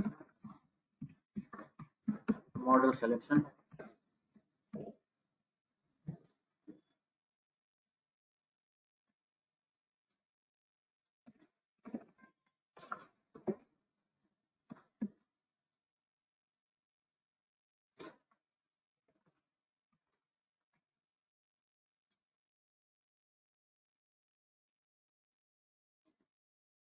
हम क्या किसी भी डेटा सेट पे 8-10 मॉडल लगा के देखेंगे? नहीं, usually doesn't work that way. लेकिन क्या किसी डेटा सेट पे सिर्फ एक मॉडल लगा के देखें और डिसाइड कर लें? I don't think that is a good way either. Binary classification था, लॉजिस्टिक रिग्रेशन लगा के देखा, क्या पता डिसीजन ट्री से रिजल्ट और बेटर आ जाता। या मे भी डिसीजन ट्री लगा के देखा, क्या पता लॉजिस्टिक रिग्रेशन से इसका रिजल्ट बेटर आ गया। तो यूजुअली वी ट्राई एटलीस्ट 3 और different models,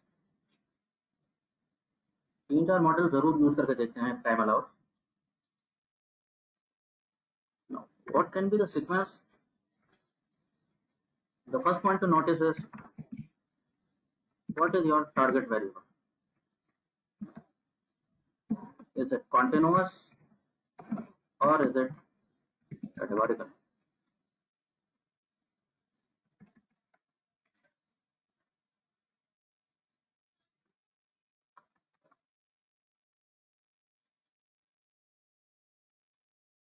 And by thumb rule, first model we prefer to have a regression model.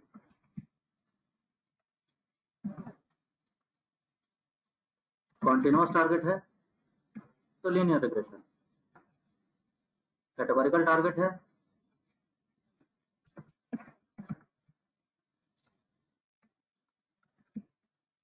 तो logistic regression.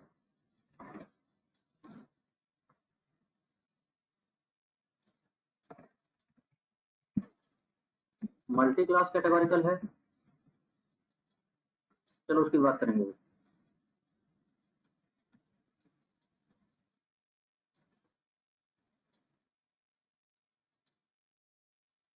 यूजुअली KNN करते हैं इस केस में। अभी KNN आप लोगों को पता नहीं है, but you will know that in past.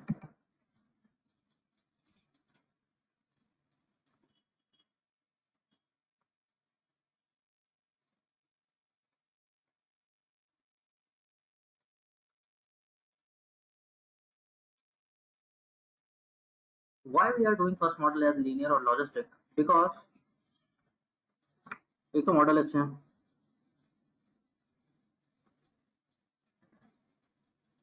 this kind of becomes my benchmark. एक तरह से एक बेंचमार्क स्टैंडर्ड बनता है रिग्रेशन मॉडल से कि सपोज मैं लॉजिस्टिक रिग्रेशन यूज करते हुए मैं क्लासिफिकेशन देख रहा हूँ और मेरा एक्यूरेसी आ रहा है से 70%, से लॉजिस्टिक रिग्रेशन से I achieve 70% accuracy. So that means what?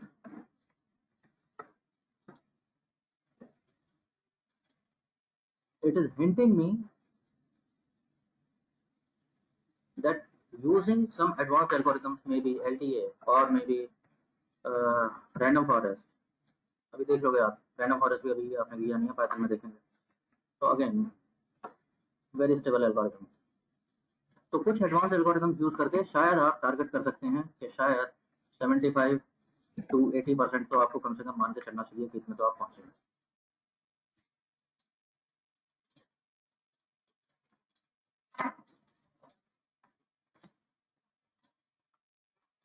So one reason is this.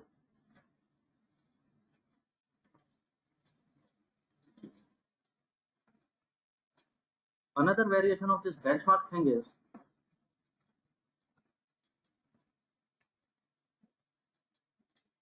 Again benchmark का ही एक और रूप बता रहा हूँ। सपोज मैंने लॉजिस्टिक रिग्रेशन रन किया और एक्यूरेसी आई 52%। क्या समझो सर? इसका मतलब क्या करना चाहिए? क्या कह रहा है?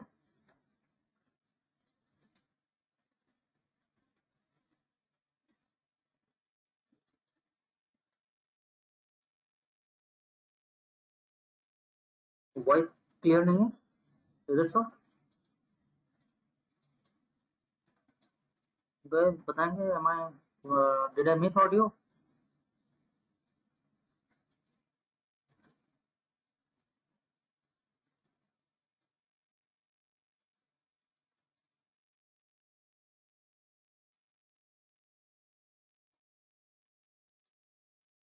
ये थोड़ा सा ग्लिच कर रहा है यार आज network, because it is a pleasant weather but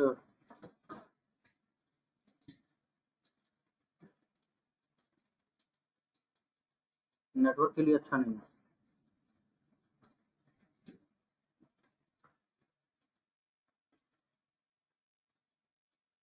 any better? कुछ बेटर है पहले से? हेडफोन हटाया मैंने।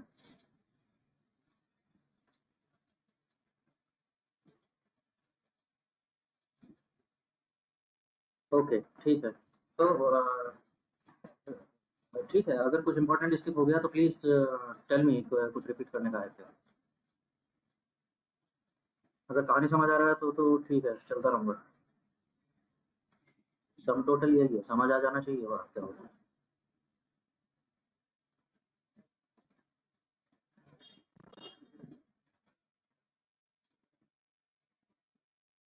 मैं बात कर रहा था कि पहला मॉडल हम रिग्रेशन प्रेफर करते हैं कि रिग्रेशन मॉडल से करके देखें। टारगेट वेरिएबल हमारा बाइनरी भी हो सकता है या कॉन्टिन्यूअस भी हो सकता है, तो डिपेंडिंग अपॉन दैट। बिकॉज मैं कह रहा हूँ कि इससे मेरे को कुछ बेंचमार्क्स पता चलते हैं। बेंचमार्क इन द सेंस, अगर मेरे को लॉजिस्टिक रिग्रेशन मैंने करके देखा, रिग्रेशन मॉडल करके देखा, मैं देख रहा हूँ 70% एक्यूरेट क्लासिफिकेशन किया है उसने, इसका मतलब मैं अज्यूम कर सकता हूँ, सेफली मैं मान सकता हूँ कि कुछ advanced algorithms, may be random forest और मे बी एलडी और may be support vector machine, ऐसा कुछ एल्गोरिथम यूज करके तो मैं 5% 10% कुछ तो इम्प्रूव कर सकता हूँ। ये मेरा टारगेट हो जाना चाहिए। अनदर थिंग जो मेरे को इन्फॉर्मेशन मिलती है, जिसलिए मैं कह रहा हूँ कि it is good to use logistic regression. Suppose logistic regression run किया, उसने बताया मेरे को 52% आ रही है एक्यूरेसी। इसका मतलब क्या समझो सर? इससे मेरे को ये पता चल रहा है, क्या पता चल रहा है? कुछ आइडिया नहीं आ रहा? No idea, totally blank. Just से 52% accuracy, this is as good as head and tail. ऐसे मॉडल बनाने से तो हेड टेल करके डिसाइड कर दूं कौन डिफॉल्ट करेगा कौन नहीं। उसकी भी एक्यूरेसी 50% होती है।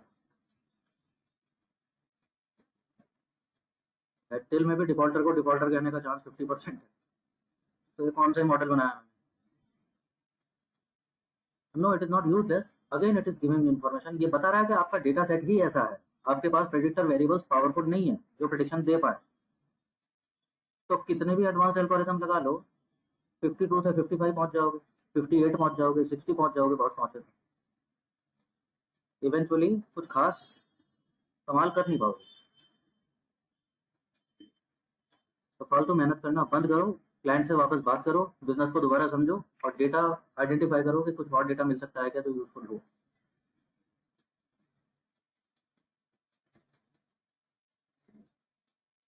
ठीक है जी।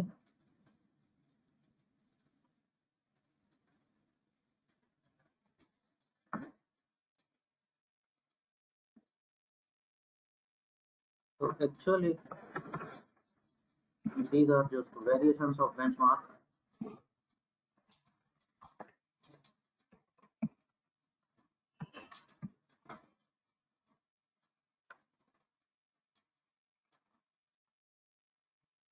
Second major reason to use regression model is, आपका रिग्रेशन मॉडल एक ज्योमेट्री बेस्ड एल्गोरिथम जिसके कुछ लिमिटेशंस थे, आउटलायर ट्रीट करना पड़ेगा, स्केलिंग करना पड़ेगा, missing value, dummy variables, this and that. Essentially, what will happen? This will force me into cleaning the data properly.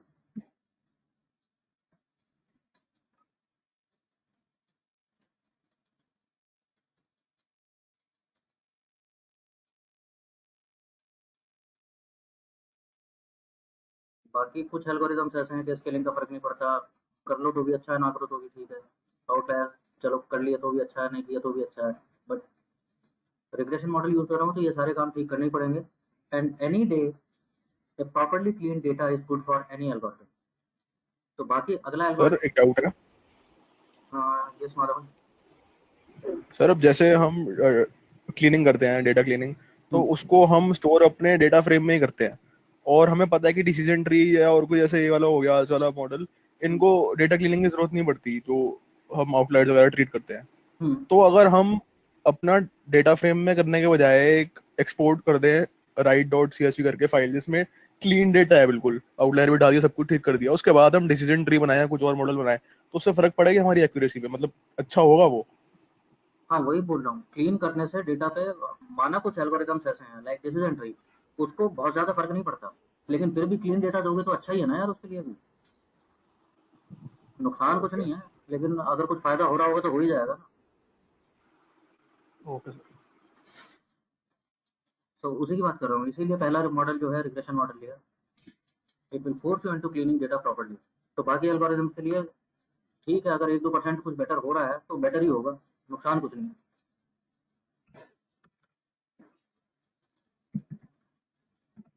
Third thing is, for example आपके data set में थे से 50 variables,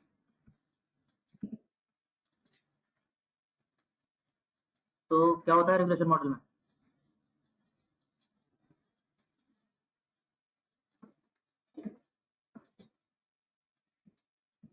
remember p values,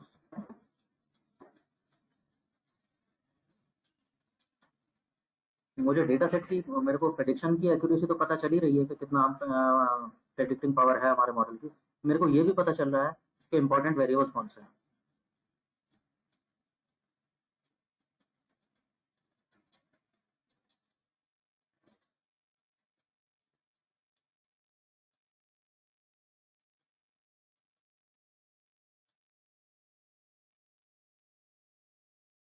तो usually पहला model regression model, then we come to the second model, what do we choose as second model is usually decision tree।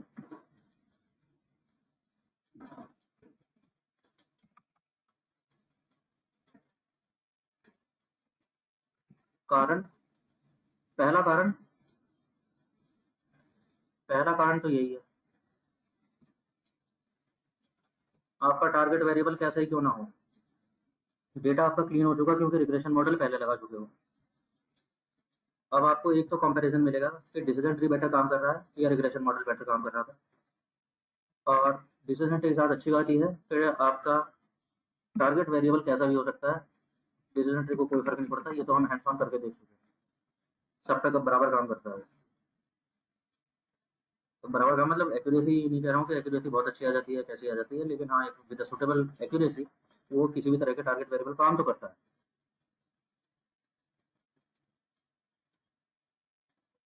ठीक बात है।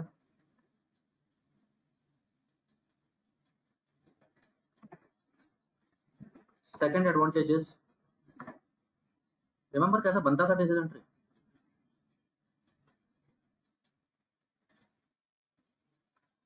अरे बनाया था तो सबसे ज्यादा होमोजेनिटी आ रही है कंडीशन 1 से, तो कंडीशन 1 पे स्प्लिट हो गए, फिर कंडीशन 2 पे स्प्लिट होंगे, and so on, condition 3, condition 1 जिस वेरिएबल पे होगी वो मोस्ट इंपॉर्टेंट, सबसे ज्यादा होमोजेनिटी उससे आती है। मोस्ट इम्पॉर्टेंट वेरिएबल ये मिला, सेकंड मोस्ट ये था, थर्ड मोस्ट इम्पॉर्टेंट ये था। तो this is another advantage of using decision tree. आपको लॉजिस्टिक रिग्रेशन मॉडल देख करके आपको ये तो पता चला कि वेरिएबल 1 3 स्टार है, वेरिएबल 2 भी 3 स्टार है, वेरिएबल 3 भी से 3 स्टार है, लेकिन अब इनमें ज्यादा इंपॉर्टेंट कौन सा है? यार सपोज मेरे पास ऐसे 10 वेरिएबल आ जाए जो 3 स्टार है, प्रेडिक्शन भी कर लिया, चलो 70% एक्यूरेसी भी आ गई, क्लाइंट को क्या बताऊं? Client is not interested in top 10, he or she is interested in top 3 or maybe top 5 at max, तो उन पे काम कर लें। So essentially that is achieved by decision tree। अब मेरे को ऑर्डर भी पता चल रहा है कि इनमें से कौन सा इंपॉर्टेंट है, ये सारे इंपॉर्टेंट तो है लेकिन इनमें से ज्यादा इंपॉर्टेंट कौन है।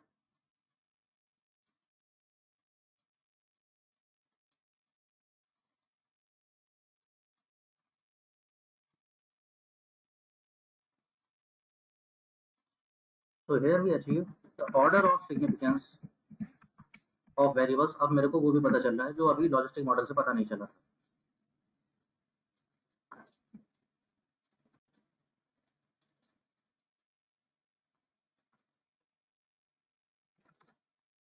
Another thing which is again a trick, decision tree की एक प्रॉब्लम थी, याद है किसी को?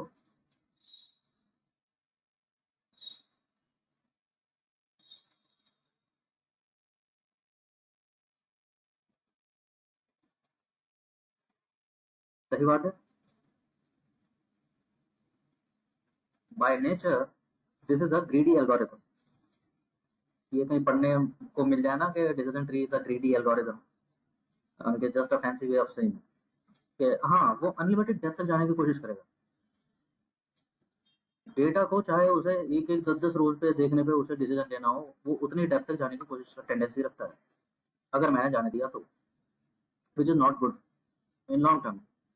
क्योंकि अनसीन डेटा जैसे ही आएगा, फ्यूचर डेटा अनसीन आएगा, वो कहीं ना कहीं जरा सा भी मिसमैच हुआ डिसीजन ट्री का प्रेडिक्शन गलत हो जाएगा। लेकिन ये होता कब था? इसका हमने वैसे एक तरीका भी सोचा था। क्या तरीका सोचा था उसका? कि इसको लिमिट कर देते हैं किस तरह से। हाँ अनलिमिटेड डेप्थ तक नहीं जाने देते, बट उससे भी हम सोच रहे थे सबका ही हमने कुछ ना कुछ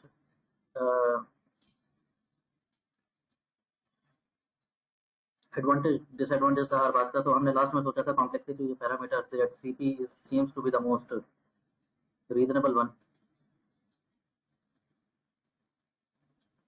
तो उससे डिसीजन ट्री कट शॉर्ट हो जाता है, और अगर होमोजेनिटी इंप्रूव नहीं हो रही है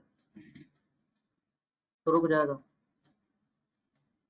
ठीक है वो भी कर सकते हैं, लेकिन we can do rather more intelligent thing now, क्योंकि हम ऑलरेडी रिग्रेशन मॉडल बना चुके हैं। ऑलरेडी हम रिग्रेशन मॉडल बना चुके हैं। सपोज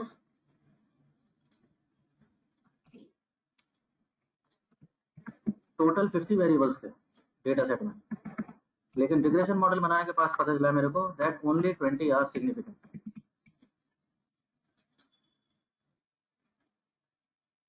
और जब मेरे को ये पता है तो यहाँ मैं क्या करूंगा? मैं इसको 50 वेरिएबल दूंगा ही नहीं, मैं इसको वही वेरिएबल दूंगा जो सिग्निफिकेंट है। कि तुम्हारा काम है ऑर्डर बताना, तुम बस ऑर्डर बताओ। इन इंपॉर्टेंट वेरिएबल्स में कौन इंपॉर्टेंट कितना है। प्रॉब्लम सॉल्व हो गई जी। ना ही तो 50 वेरिएबल मिलेंगे, ना ही अनलिमिटेड डेप्थ तक जाएगा।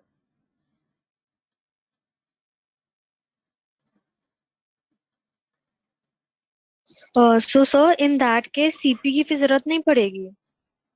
इन अ वे नहीं पड़ रही है फिलहाल तो। मैं ये नहीं कह रहा हूँ कि यूज नहीं कर सकते सीपी, अगर यूज करके देख सकते हो। लेकिन एक एडिशनल फिल्टर मिल गया ना तुम्हें रिग्रेशन मॉडल यूज करने से।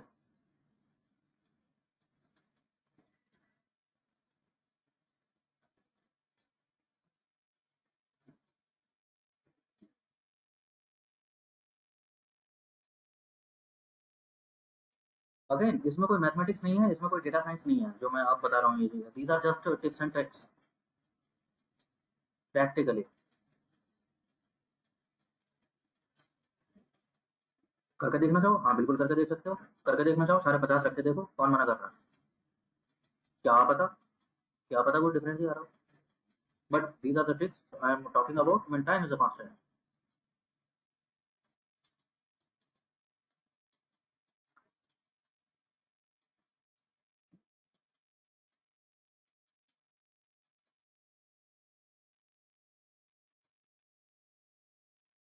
ठीक है जी।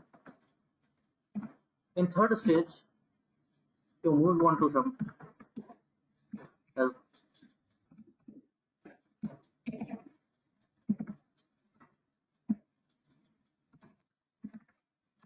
अब कोई एडवांस एल्गोरिथम यूज कर सकते हैं। Now the sole purpose is to improve the result. Important variable क्या है वो तो हमें पता है। रिमेंबर एलडीए का प्रॉब्लम क्या था? इनफैक्ट एसवीएम का भी प्रॉब्लम यही होता है, सपोर्ट वेक्टर मशीन का भी। ये पता नहीं चलता कौन सा वेरिएबल इंपॉर्टेंट है। प्रेडिक्शन बहुत अच्छा है, लेकिन वो प्रॉब्लम तो सॉल्व हो गया। इंपॉर्टेंट कौन है वो तो तुम देख चुके हो। अब कहानी इतनी बची कि प्रेडिक्शन और अच्छा हो जाए। ये जो 70-75 दे रहे हैं, क्या वो 80-85 तक पहुंच सकता है? अब फाइट उसकी रह गई, तो उसके लिए हमारे पास कुछ और एल्गोरिथम। थर्ड स्टेज में हम उसके पास चले गए।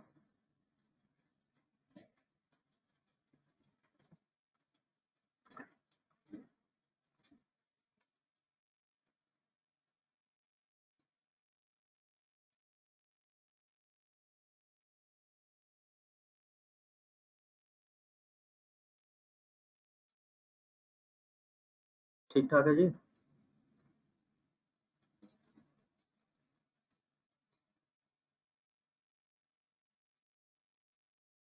Now this is one side, एक तरह से हम जो देख रहे हैं usually. Another pointers can be in selecting models. कुछ और भी पॉइंटर्स हो सकते हैं।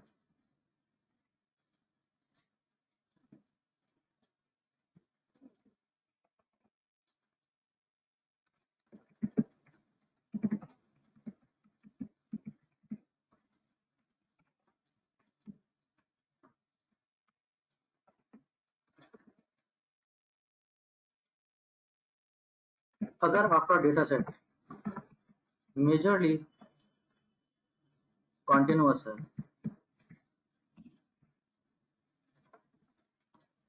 तो ज्योमेट्री बेस्ड मॉडल्स अच्छा काम यूजुअली करते हैं। Again these are just pointers, तो बिल्कुल कसम खा के नहीं बैठना है। चीजें डिफरेंट हो भी सकती हैं। Again these are just pointers for if time is a crunch.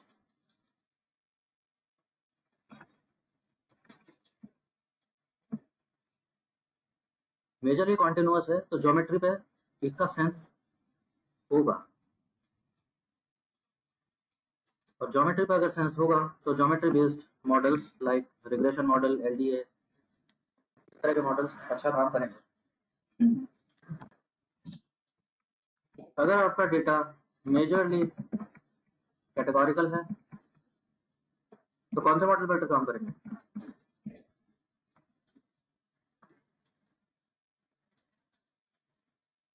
Tree based model, because trees condition पे काम करते हैं कि ये ऐसा है कि नहीं है। तो कंडीशंस को रादर देन कॉन्टिन्यूअस वेरिएबल पे डिसीजन ट्री काम करे। तो कॉन्टिन्यूअस पे कैसे काम करेगा? एज इससे कम है तो इधर और ज्यादा है तो उधर। नाउ थिंक अबाउट इट, ये बहुत ब्रॉड कंडीशन है। अगर अमेजोन अपने कस्टमर्स को ऐसे इस तरह से सेग्रीगेट करने लगे, सिर्फ एक बेसिस है उसके पास कि एज इससे कम है तो इधर चले जाओ, एज इससे ज्यादा है तो इधर चले जाओ, तो बहुत वास्ट डिसीजन हो गया ना ये। तो कॉन्टिन्यूअस डेटा पे ट्री मॉडल्स बहुत ब्रॉड कैटेगराइजेशन करते हैं। हाँ, कैटेगोरिकल अगर डेटा है, अगर कैटेगोरिकल डेटा है तो बहुत अच्छा काम करेंगे कि ये कस्टमर्स मैरिड है एक तरफ, ये कस्टमर सिंगल है एक तरफ, ये कस्टमर्स डिवोर्स है एक तरफ, एंड सो ऑन। तो अगर कैटेगोरिकल है आपके इंडिपेंडेंट वेरिएबल्स तो ट्री मॉडल्स यूजुअली अच्छा काम करेंगे।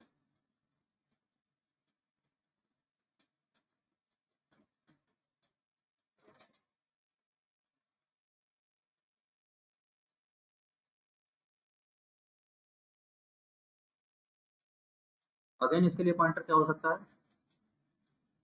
सिंस आपका फर्स्ट मॉडल एक रिग्रेशन मॉडल था एंड सिंस आपका सेकंड मॉडल एक डिसीजन ट्री था, अभी तक आपको एक फेयर आइडिया मिल गया होगा कि ज्योमेट्री बेस्ड मॉडल अच्छा काम कर रहा है या ट्री मॉडल अच्छा काम कर रहा है। इनकी एक्यूरेसी में कुछ तो डिफरेंस आया होगा। तो इट कैन बी पॉइंटर जब आप एडवांस एल्गोरिथम्स की तरफ जा रहे हैं, तो it can be a pointer कि आपको ज्योमेट्री बेस्ड चूज कर लेना चाहिए या may be tree based model which is random forest, ऐसा कोई मॉडल चूज कर लेना चाहिए।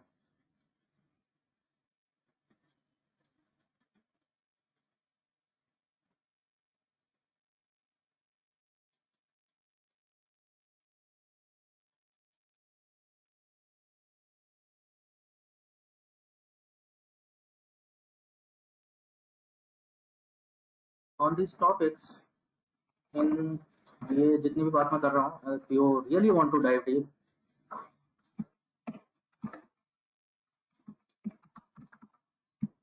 मेरे को बुक का नाम ध्यान नहीं है, मेरे को ऑथर का नाम ध्यान है। It is written by mister Hindol Basu, he is a highly qualified corporate.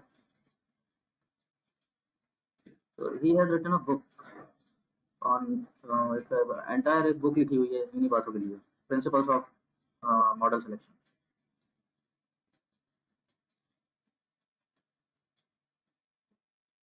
तो सर्च मार लेना, मैं या तो मैं देख के भेज दूंगा अगर मेरे को बुक का नाम एकदम कौन है याद नहीं है, ऑथर पक्का यही है। हाँ यस अनुभव, मैं ये नोटपैड फाइल आप लोगों को सेंड करता हूँ, डोंट वरी अबाउट।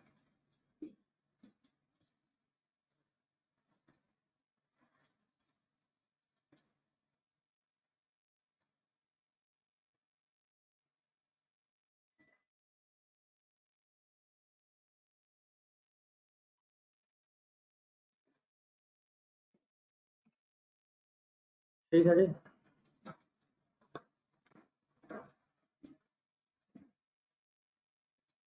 तो इस स्टेज पे आते हैं, on behalf of our module and data science concepts module, मैं आपको अलविदा वाला प्रणाम करता हूँ। एंड नहीं ऐसा नहीं कहीं जा रहा हूँ, डब्ल्यू में फिर मिलेंगे हम मोस्ट प्रोबेबली, अगर और कोई टेंशन नहीं फंसा दामिनी से तो मैं ही आऊँगा।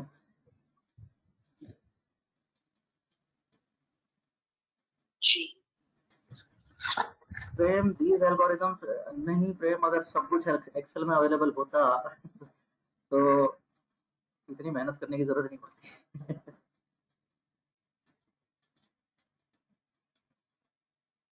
नहीं अनुभव सैस नहीं आती भाई मेरे को।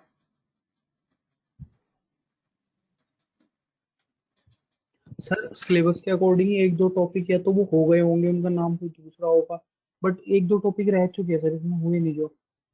हाँ माइट भी, बिल्कुल मैं कल बात कर रहा था इस बारे में यार, क्योंकि वो पूरा ही शेड्यूलिंग ना सब कुछ has gone for a toss, सब आगे पीछे हो गया है। बट मैंने फिर भी कोशिश की है कि एक सेक्शन में एक एक चीज़ें कंप्लीट होती जाए, कुछ छूटा नहीं हो। बट एनीवे मैं तो बोल रहा हूँ आप लोगों से, by the way in fact right to remind me, मेरे को कोई मेल मिला नहीं है तुम लोगों से। मैं कल भी बोल रहा था कि यार मेरे को टॉपिक्स वगैरह बता दो। आज संडे है, परसों तो मेरा डाउट सेशन है, मुझे पता नहीं है क्या पूछोगे तुम, एकदम से कुछ भी उठा के पूछ लोगे, फिर मैं बोलूँगा नहीं आता मुझे, मैं 2 घंटे यही बोलता रहूँगा।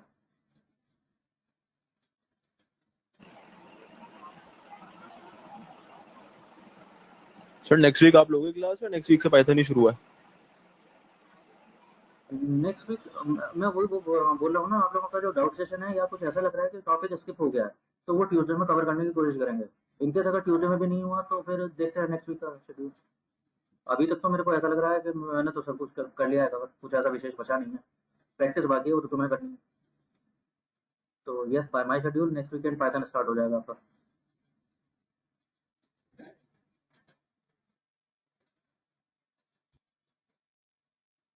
सर जो टॉपिक मुझे लग रहे हैं इसमें हुए नहीं, वो मैं आपको मेल कर दूंगा, आप एक बार देख लेना फिर बता देना आप।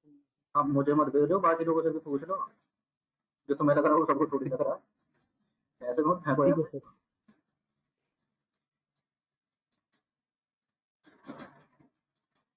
कर लो ना, ग्रुप पे आपस में बातें कर लो, थोड़ा सा बता दो मेरे को भी शेड्यूल, क्या क्या डाउट्स हैं आप लोगों के, कॉमन ग्राउंड पता चल जाए मेरे को थोड़ा सा।